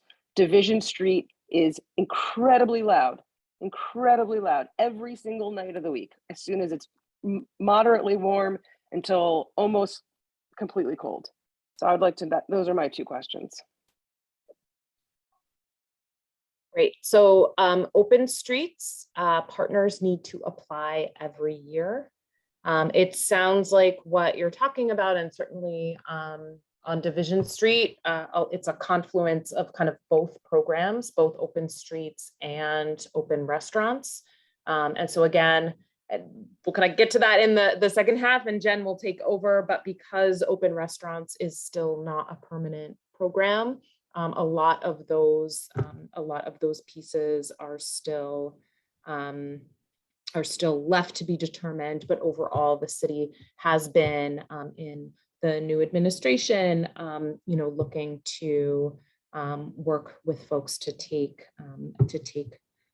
action where needed. The question about the Smoke-Free Air Act. Smoke-Free Air Act, thank you. That is something that we'll be looking to address for open streets when we go through the CAPA rulemaking process. Okay, thank you. I'm going to go to Michelle now. Oh, I just want to say that Division Street is not an open street. So I'm aware, yes, I'm aware of that, but Canal Street is, and Division Street is incredibly loud, and the sound echoes echoes out to both sides. The way the logistics are on our street, the acoustics rather, it is extremely loud with all the windows and doors. But this was a question about open. I'm going to come back to the situation with open restaurants. This was about open streets.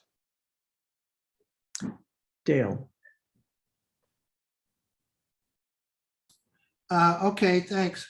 A couple of questions. I haven't followed open streets that much. I live on Avenue A, and I knew Avenue B, it happened there. So more and more though, I'm hearing it's, people think it's the greatest thing.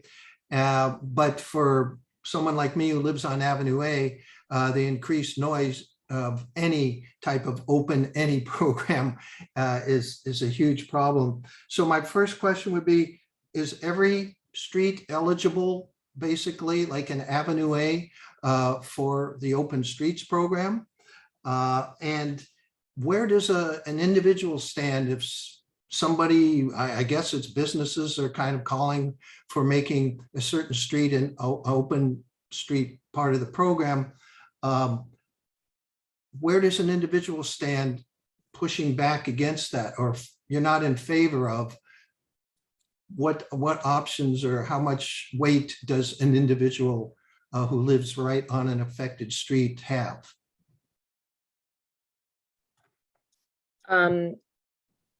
Great question. So the first part, just about which streets are eligible, very generally, we do look to try to avoid, obviously, any like arterial highway, of course, but also really looking to avoid major truck routes and bus routes. We do have a few open streets that are on bus corridors that we work really closely with MTA on to get some reroutes for when we do full closures.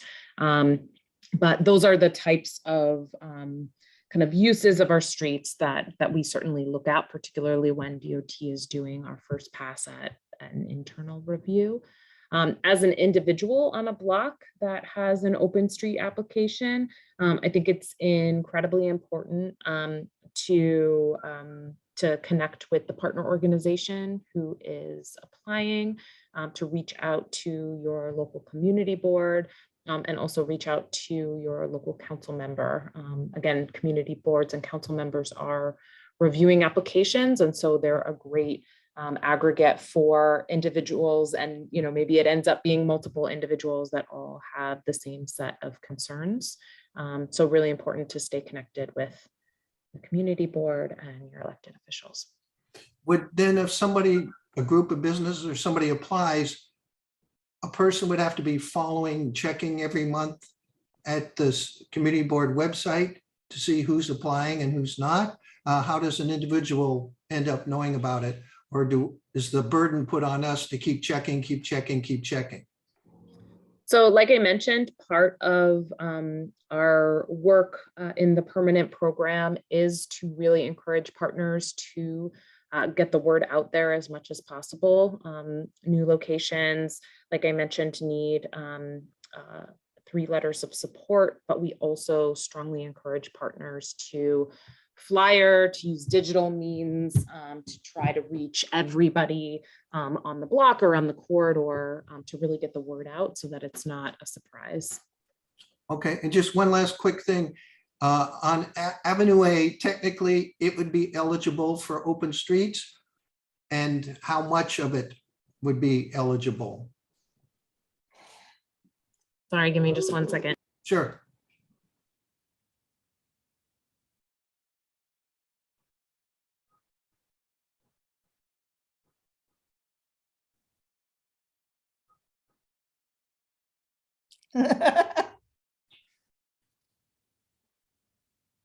What happened? She's involved in childcare. Oh, I thought maybe they were under attack. I didn't know. Oh, no, it looked like childcare. Okay. I think I scared my nieces who are visiting to death when I told them I was running a government meeting and I couldn't be interrupted very much. And they're being like dormice.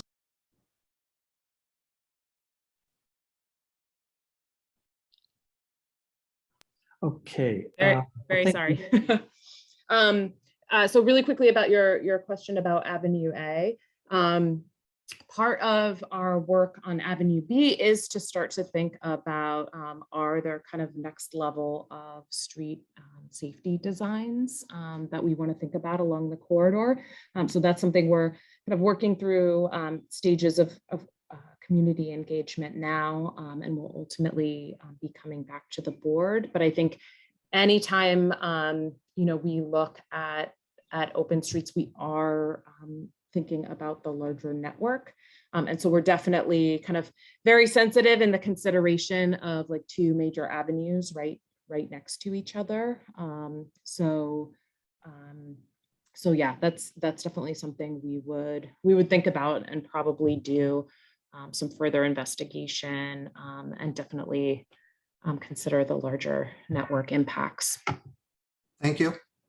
Oh, I actually have a question now that makes me wonder. As far as I know, it's generally not businesses that apply to do one of these things. It's a nonprofit or a community organization. It's not true. So so businesses do.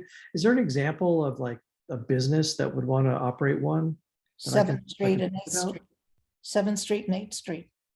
That's not part of the open restaurant. Okay. So we have groups of a minimum of a lot of the business run open streets, if not all of them, are groups of restaurants. So it is restaurants that want to be able to have an open street foreclosure that then allows for expanded outdoor dining on the corridor.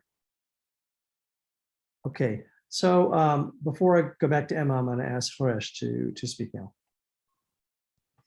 Thanks. I just wanted to share that as we look at the flimsy barricades, the metal barricades, that it doesn't look like they hold off cars.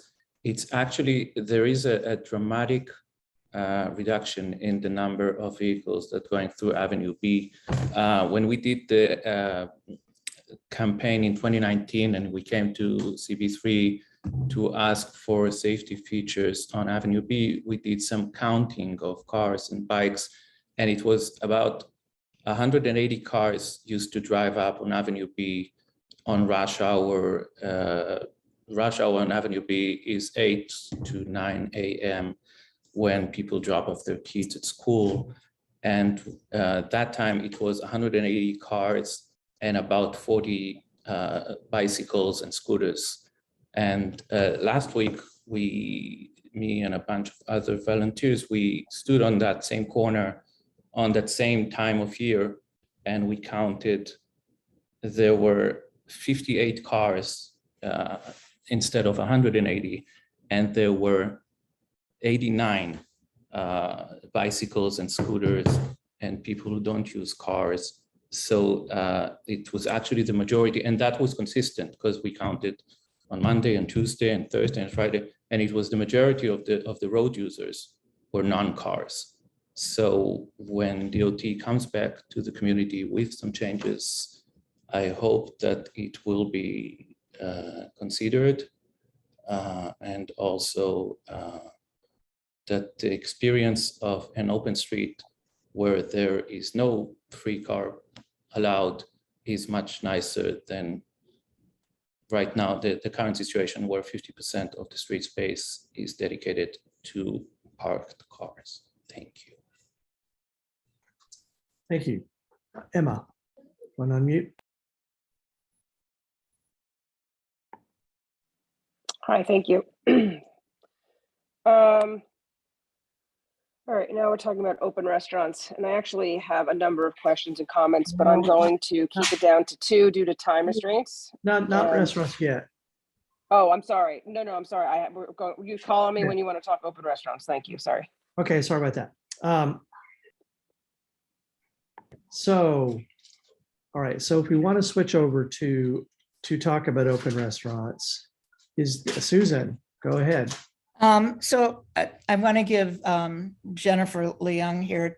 I don't know if she has anything she wanted to say, but I wanted to tell why I asked to have this on the agenda. We all know that a permanent open restaurant program is being worked on, and that's in the future. And so my concern was this summer, there are existing guidelines already that have been in effect for a couple of years. Are those guidelines? We want to know about what is happening this summer. Will guidelines be enforced? Up till now, I think there hasn't been allowed to be enforcement. What is the inspection status? Just basically what is happening this summer?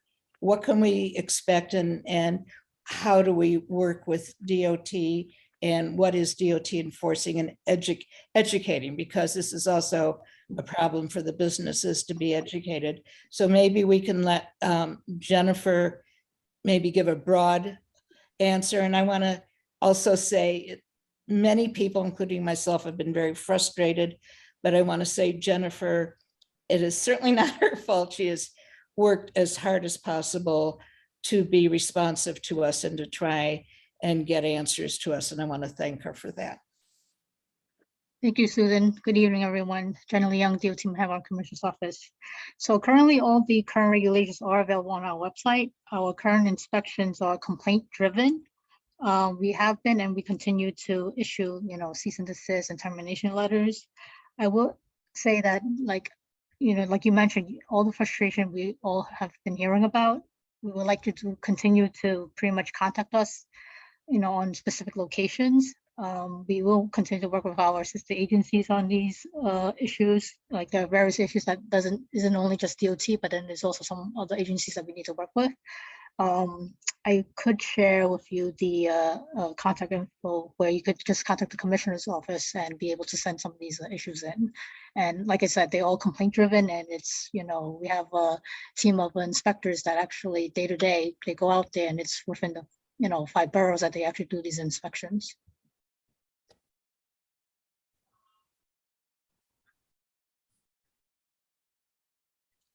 Sorry. Okay. All right. So I'm going to go. Are there committee members who want to ask something clarifying? Susan as well. Trevor, go ahead. Well, it's more than just clarifying, but I can ask the clarifying question now. And that has to do with the inspectors. You said that they go out and inspect.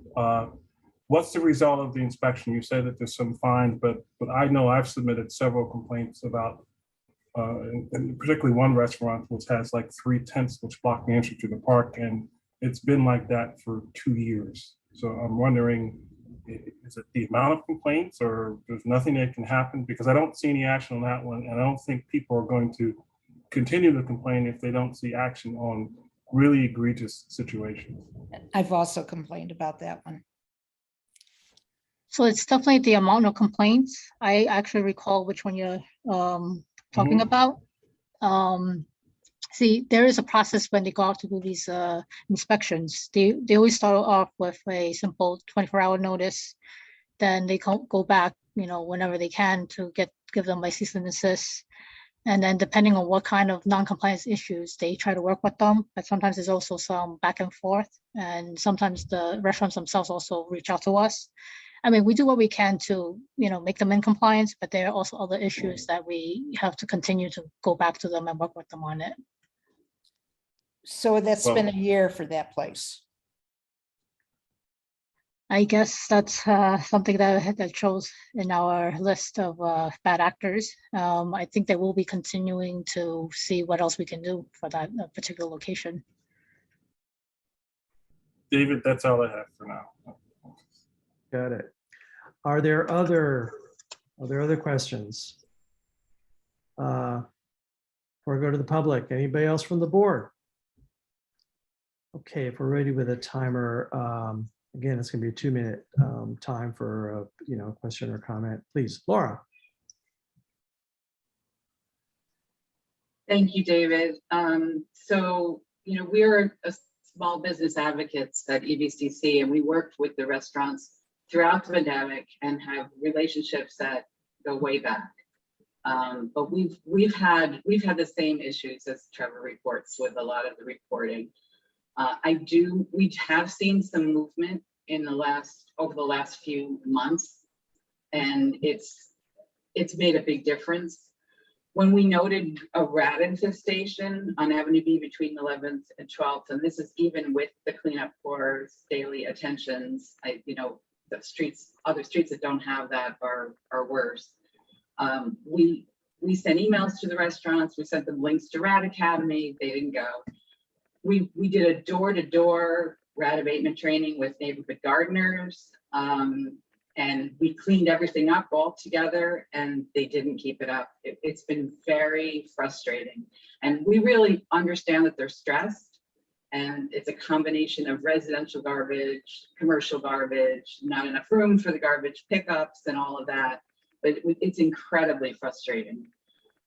So the inspections and cure orders in the past few months have really been such an important tool for us. It's only when the inspectors felt empowered to write the restaurants up that they actually took action. So I just want, to be sure that gets back to DOT, that you understand that it really makes a difference, and that we really can't, the community can't do it ourselves.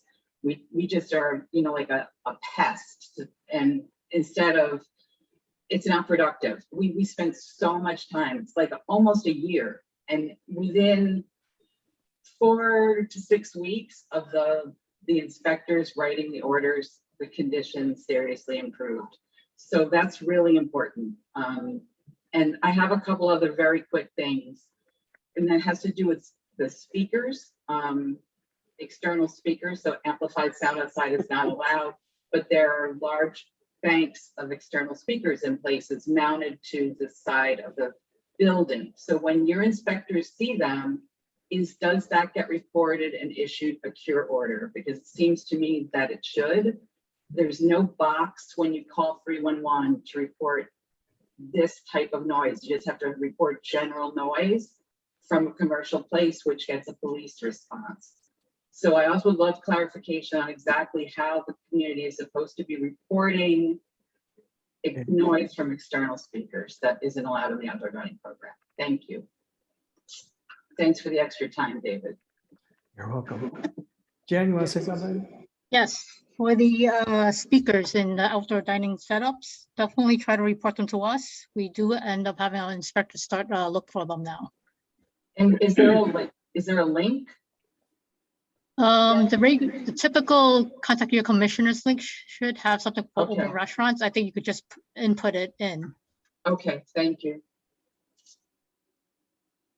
Okay, I'm gonna go to Dale in just a moment. But Emma, raise your hand if you want to speak next. Dale. Okay, yeah, my question would be then, for me, open restaurants is a huge problem. There's 6 bars between 7 bars between 12th and 13th Street on Avenue A.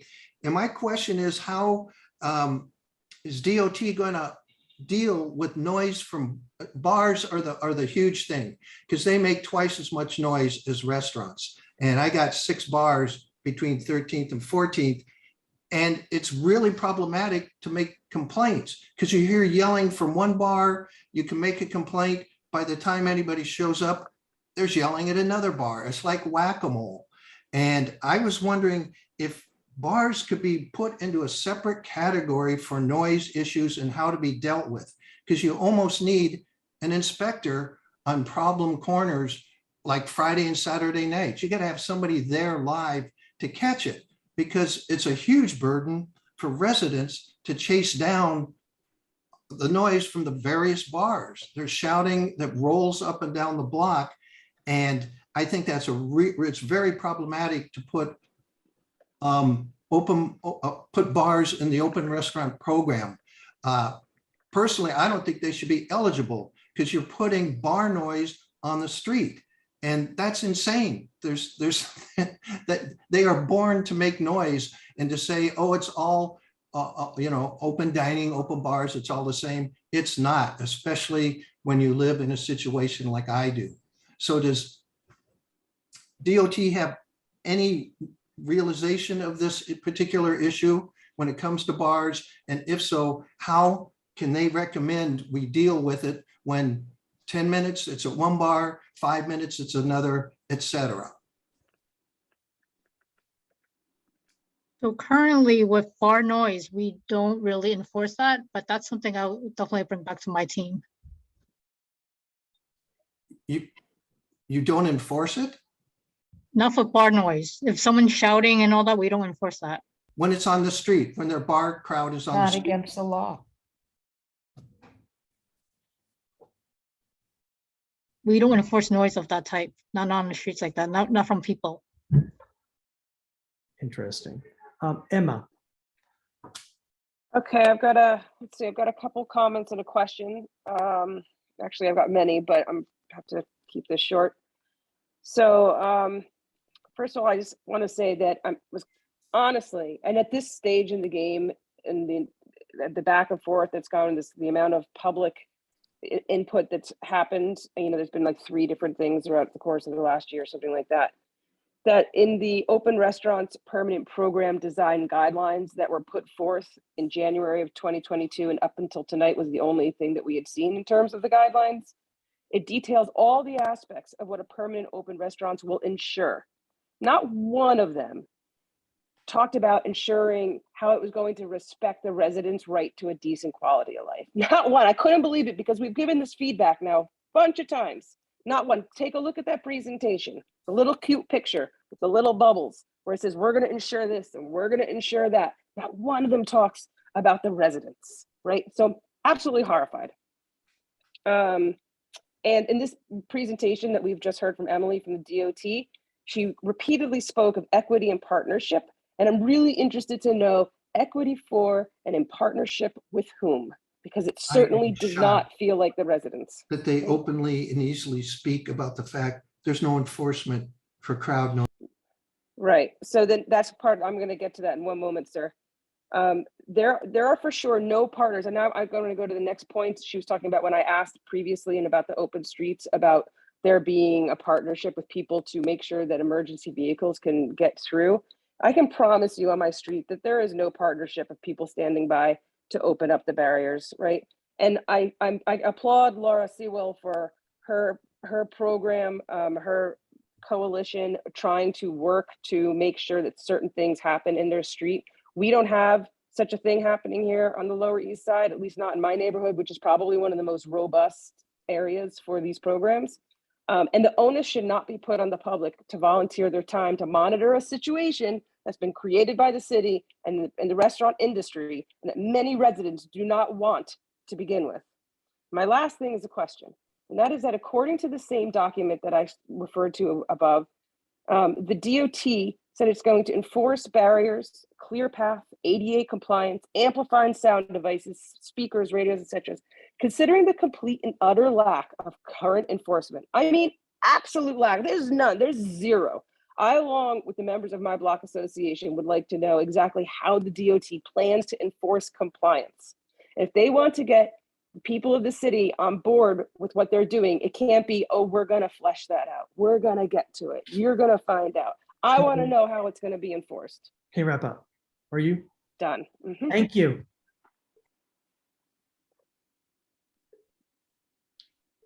Anybody from DOT?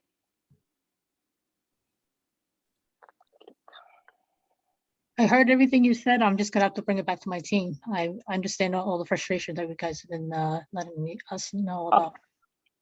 I'm also going to be sending you guys, I sent a letter to Susan Stetzer recently, and it gives a Monday night how loud it is in our apartment. And the people that are, it's absolutely disgusting, because many people who live in my neighborhood rely on keeping their windows open in order for their apartments not to become stifling hot, and especially with inflation and the inability to pay current electricity bills.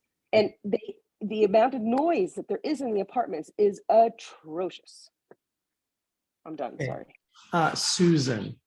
Yeah, so I asked, this is an example of a systemic problem, and that is why I, put it on the agenda, because I am not able to actually on my own, as the residents very well know, be able to resolve their complaints. I do want to tell Dale, there is a category called commercial noise complaints that we used to use for bars. That was about music. That was about loud music and bass, that kind of thing. There is no law that says people can't yell on the street. It just isn't. That is why we try and control it with hours. The one thing I learned tonight that was new from Jennifer in response was that there really is no transparent way to make complaints about amplified sound outside. People have complained to me that when they try and call 311, 311 says it's not against the law because it's not on their list. So there is, and the public is generally not going to know to call the commissioner or use the commissioner's link. I didn't know that. So one of the things I would ask, if the board considers a resolution in the future, is that there be a designated and promoted way to report that, so that the agencies in the community are on the same page. Because I think a lot of the pushback and a lot of the problems would not exist if there was enforcement of existing guidelines. Michelle. Sorry, you caught me mid-cracker, but I'm gonna ask a question that I've asked a bunch of times in response to the question about garbage, which is, has DOT considered working with sanitation to bring containerized trash to these businesses? It is very clear why we have rats, because people throw their trash on the streets because it's the only place to do it. And then people come through, mess up the trash, then the commercial haulers won't take it. Like, it's very clear what's going on here, but it seems like the city is not addressing it. The mayor made some big announcement about one bin in Times Square, but like the need is very dire here in our neighborhood where we have a proliferation of open restaurants. So my first question is, are you doing anything to bring containerized trash to the open restaurants program? Like even a requirement that they use it in order to have open restaurants. The second question is, and Susan touched on this, is will you be limiting the time of open restaurants more strictly. In CB3, we do 10 p.m. for outdoor dining. Thank you.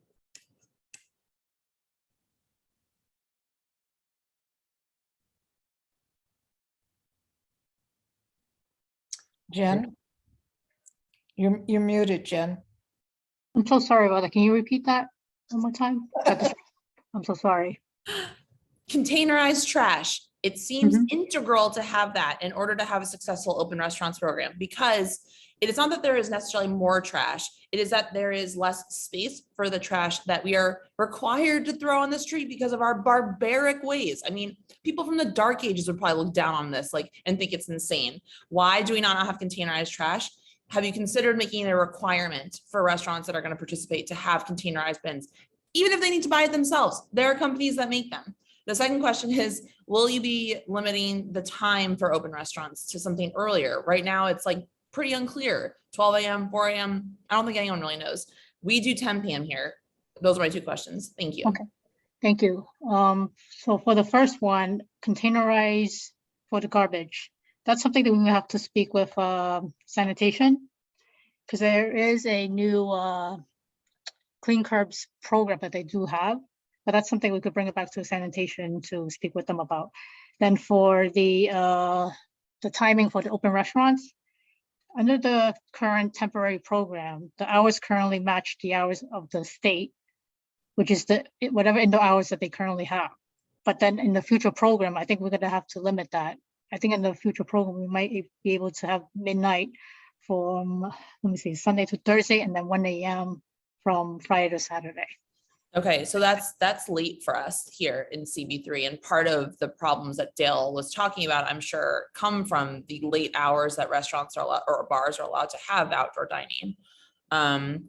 I don't really see why you need to have outdoor dining until 1 a.m. I mean, so I would hope that you guys would take that into consideration for the sake of residents, and especially in mixed use districts like ours. I mean, we're not the Upper West Side, so thank you. Yep. Okay. I'm going to ask the committee to spend, it's already 8:40. You know what? I'm just going to for 5 minutes and see what the committee says about what they think we ought to do. I've completely heard that we probably would want to do it next month, but I would like to hear ideas now for 5 minutes. Committee? Okay, that includes Susan. I didn't have my hand up. No, I understand. I just wanted. Oh, Ideas you for want me what, to- David? If you want, do you want me to mention it? Well, Michelle just put her hand up. I'll let you go next. I was Michelle? just going to say that we wrote a very, very long and comprehensive resolution twice, once in February 2021 and then again in September 2021. I mean, what else is DOT gonna listen to us for? I mean, we've said all this stuff over and over again. So I don't know I don't think this has anything to do with those resolutions, at least what not. exactly are we asking? What would we be asking them to do? So for open streets, I would like to ask DOT to come to the community board at the beginning every year and let us know of any changes, and to give us more than 30 days notice, which I think all the community boards are going to do that. For the open restaurants, what I specifically asked was nothing to do actually with the permanent program. That's in court now, answered in limbo, but simply about increased enforcement, and specify increased enforcement and a designated complaint for outdoor amplified sound for this summer, for this specific summer. They're not going to change the rules. I don't think there's any question of changing rules. It's a question of increased enforcement for existing rules. My understanding, and I won't go how I got it, but my understanding is that some agencies, including DOT, actually have to ask the mayor for permit, go to City Hall for permission before they can fine a business. Laura mentioned some of these write-ups. Some restaurants, when they get a cease and desist, actually get scared and comply. Others collect like 50 cease and desist letters because they know nothing's going to happen after that. So it would just be, enforcement, inspection and removal of abandoned sheds, and designated complaint, way to make complaints. And if you want to put in the garbage, the containerized garbage issue, you could put it in there and put it in the district needs. Trevor. Sorry, I just have one clarifying question. I'm beginning to see other businesses set up sheds and use them on the street.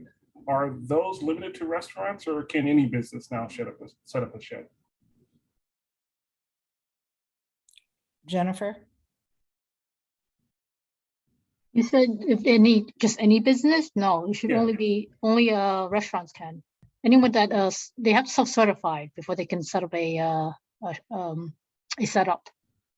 But if I'm a Certify as business, Pretty much they have to serve food. They have to have the food establishment number. yeah, no, they're not serving food. They just don't see any enforcement, so they're just shutting up sheds. But since there's no enforcement, I just wanted to see Where- what the actual rule. I Where can is give you. I've given it before. I don't know if I'm going to do it again because nothing happens. But I'll try and send you the locations again. okay.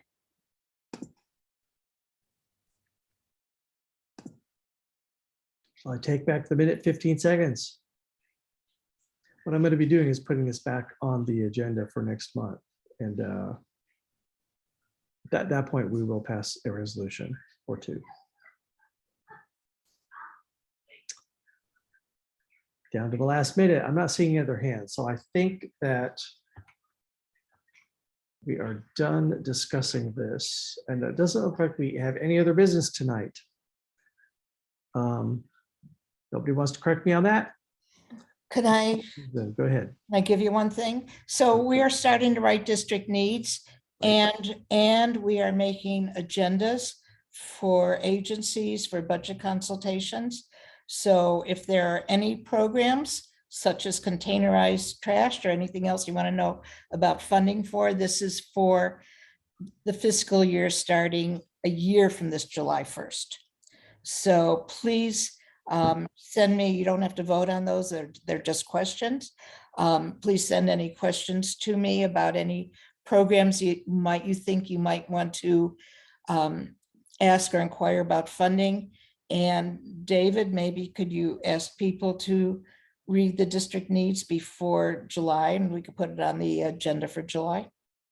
Yeah, so I was about to do that. Please, we will review the district needs in July at the meeting.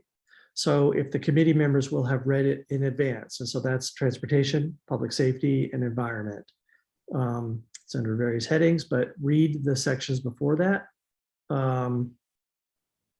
And we'll discuss if we want to make changes. And also, like Susan is saying, we do have an opportunity to ask what varies, but we get to ask agencies questions. That's a little further out in the year, but we do need to have an agenda for that. We can't just go in and ask random questions. We got to ask them up front. We'll be talking about that in the July meeting. So it's going to be kind of late by then. We're submitting the questions, I think, July 8th. Okay. And what the process for that is the 12 boards put like all their transportation agendas, questions together, all their NYPD. We do this every year. So, so again, it's better to ask more than ask less. So questions, get those in now. And we'll try to get that in. Okay. So it's time for roll call. Wendy? David Crane, Here. Michelle Coopersmith, Here. Wendy Lee here, Lee Berman, Here. Tariq Darrell, Here. Kenya Hernandez. Here. Right. Thank you very much. Okay, so if there are no objections, we'll adjourn the meeting. No objections? The meeting is adjourned. Thank you very much. Thank you. Take care.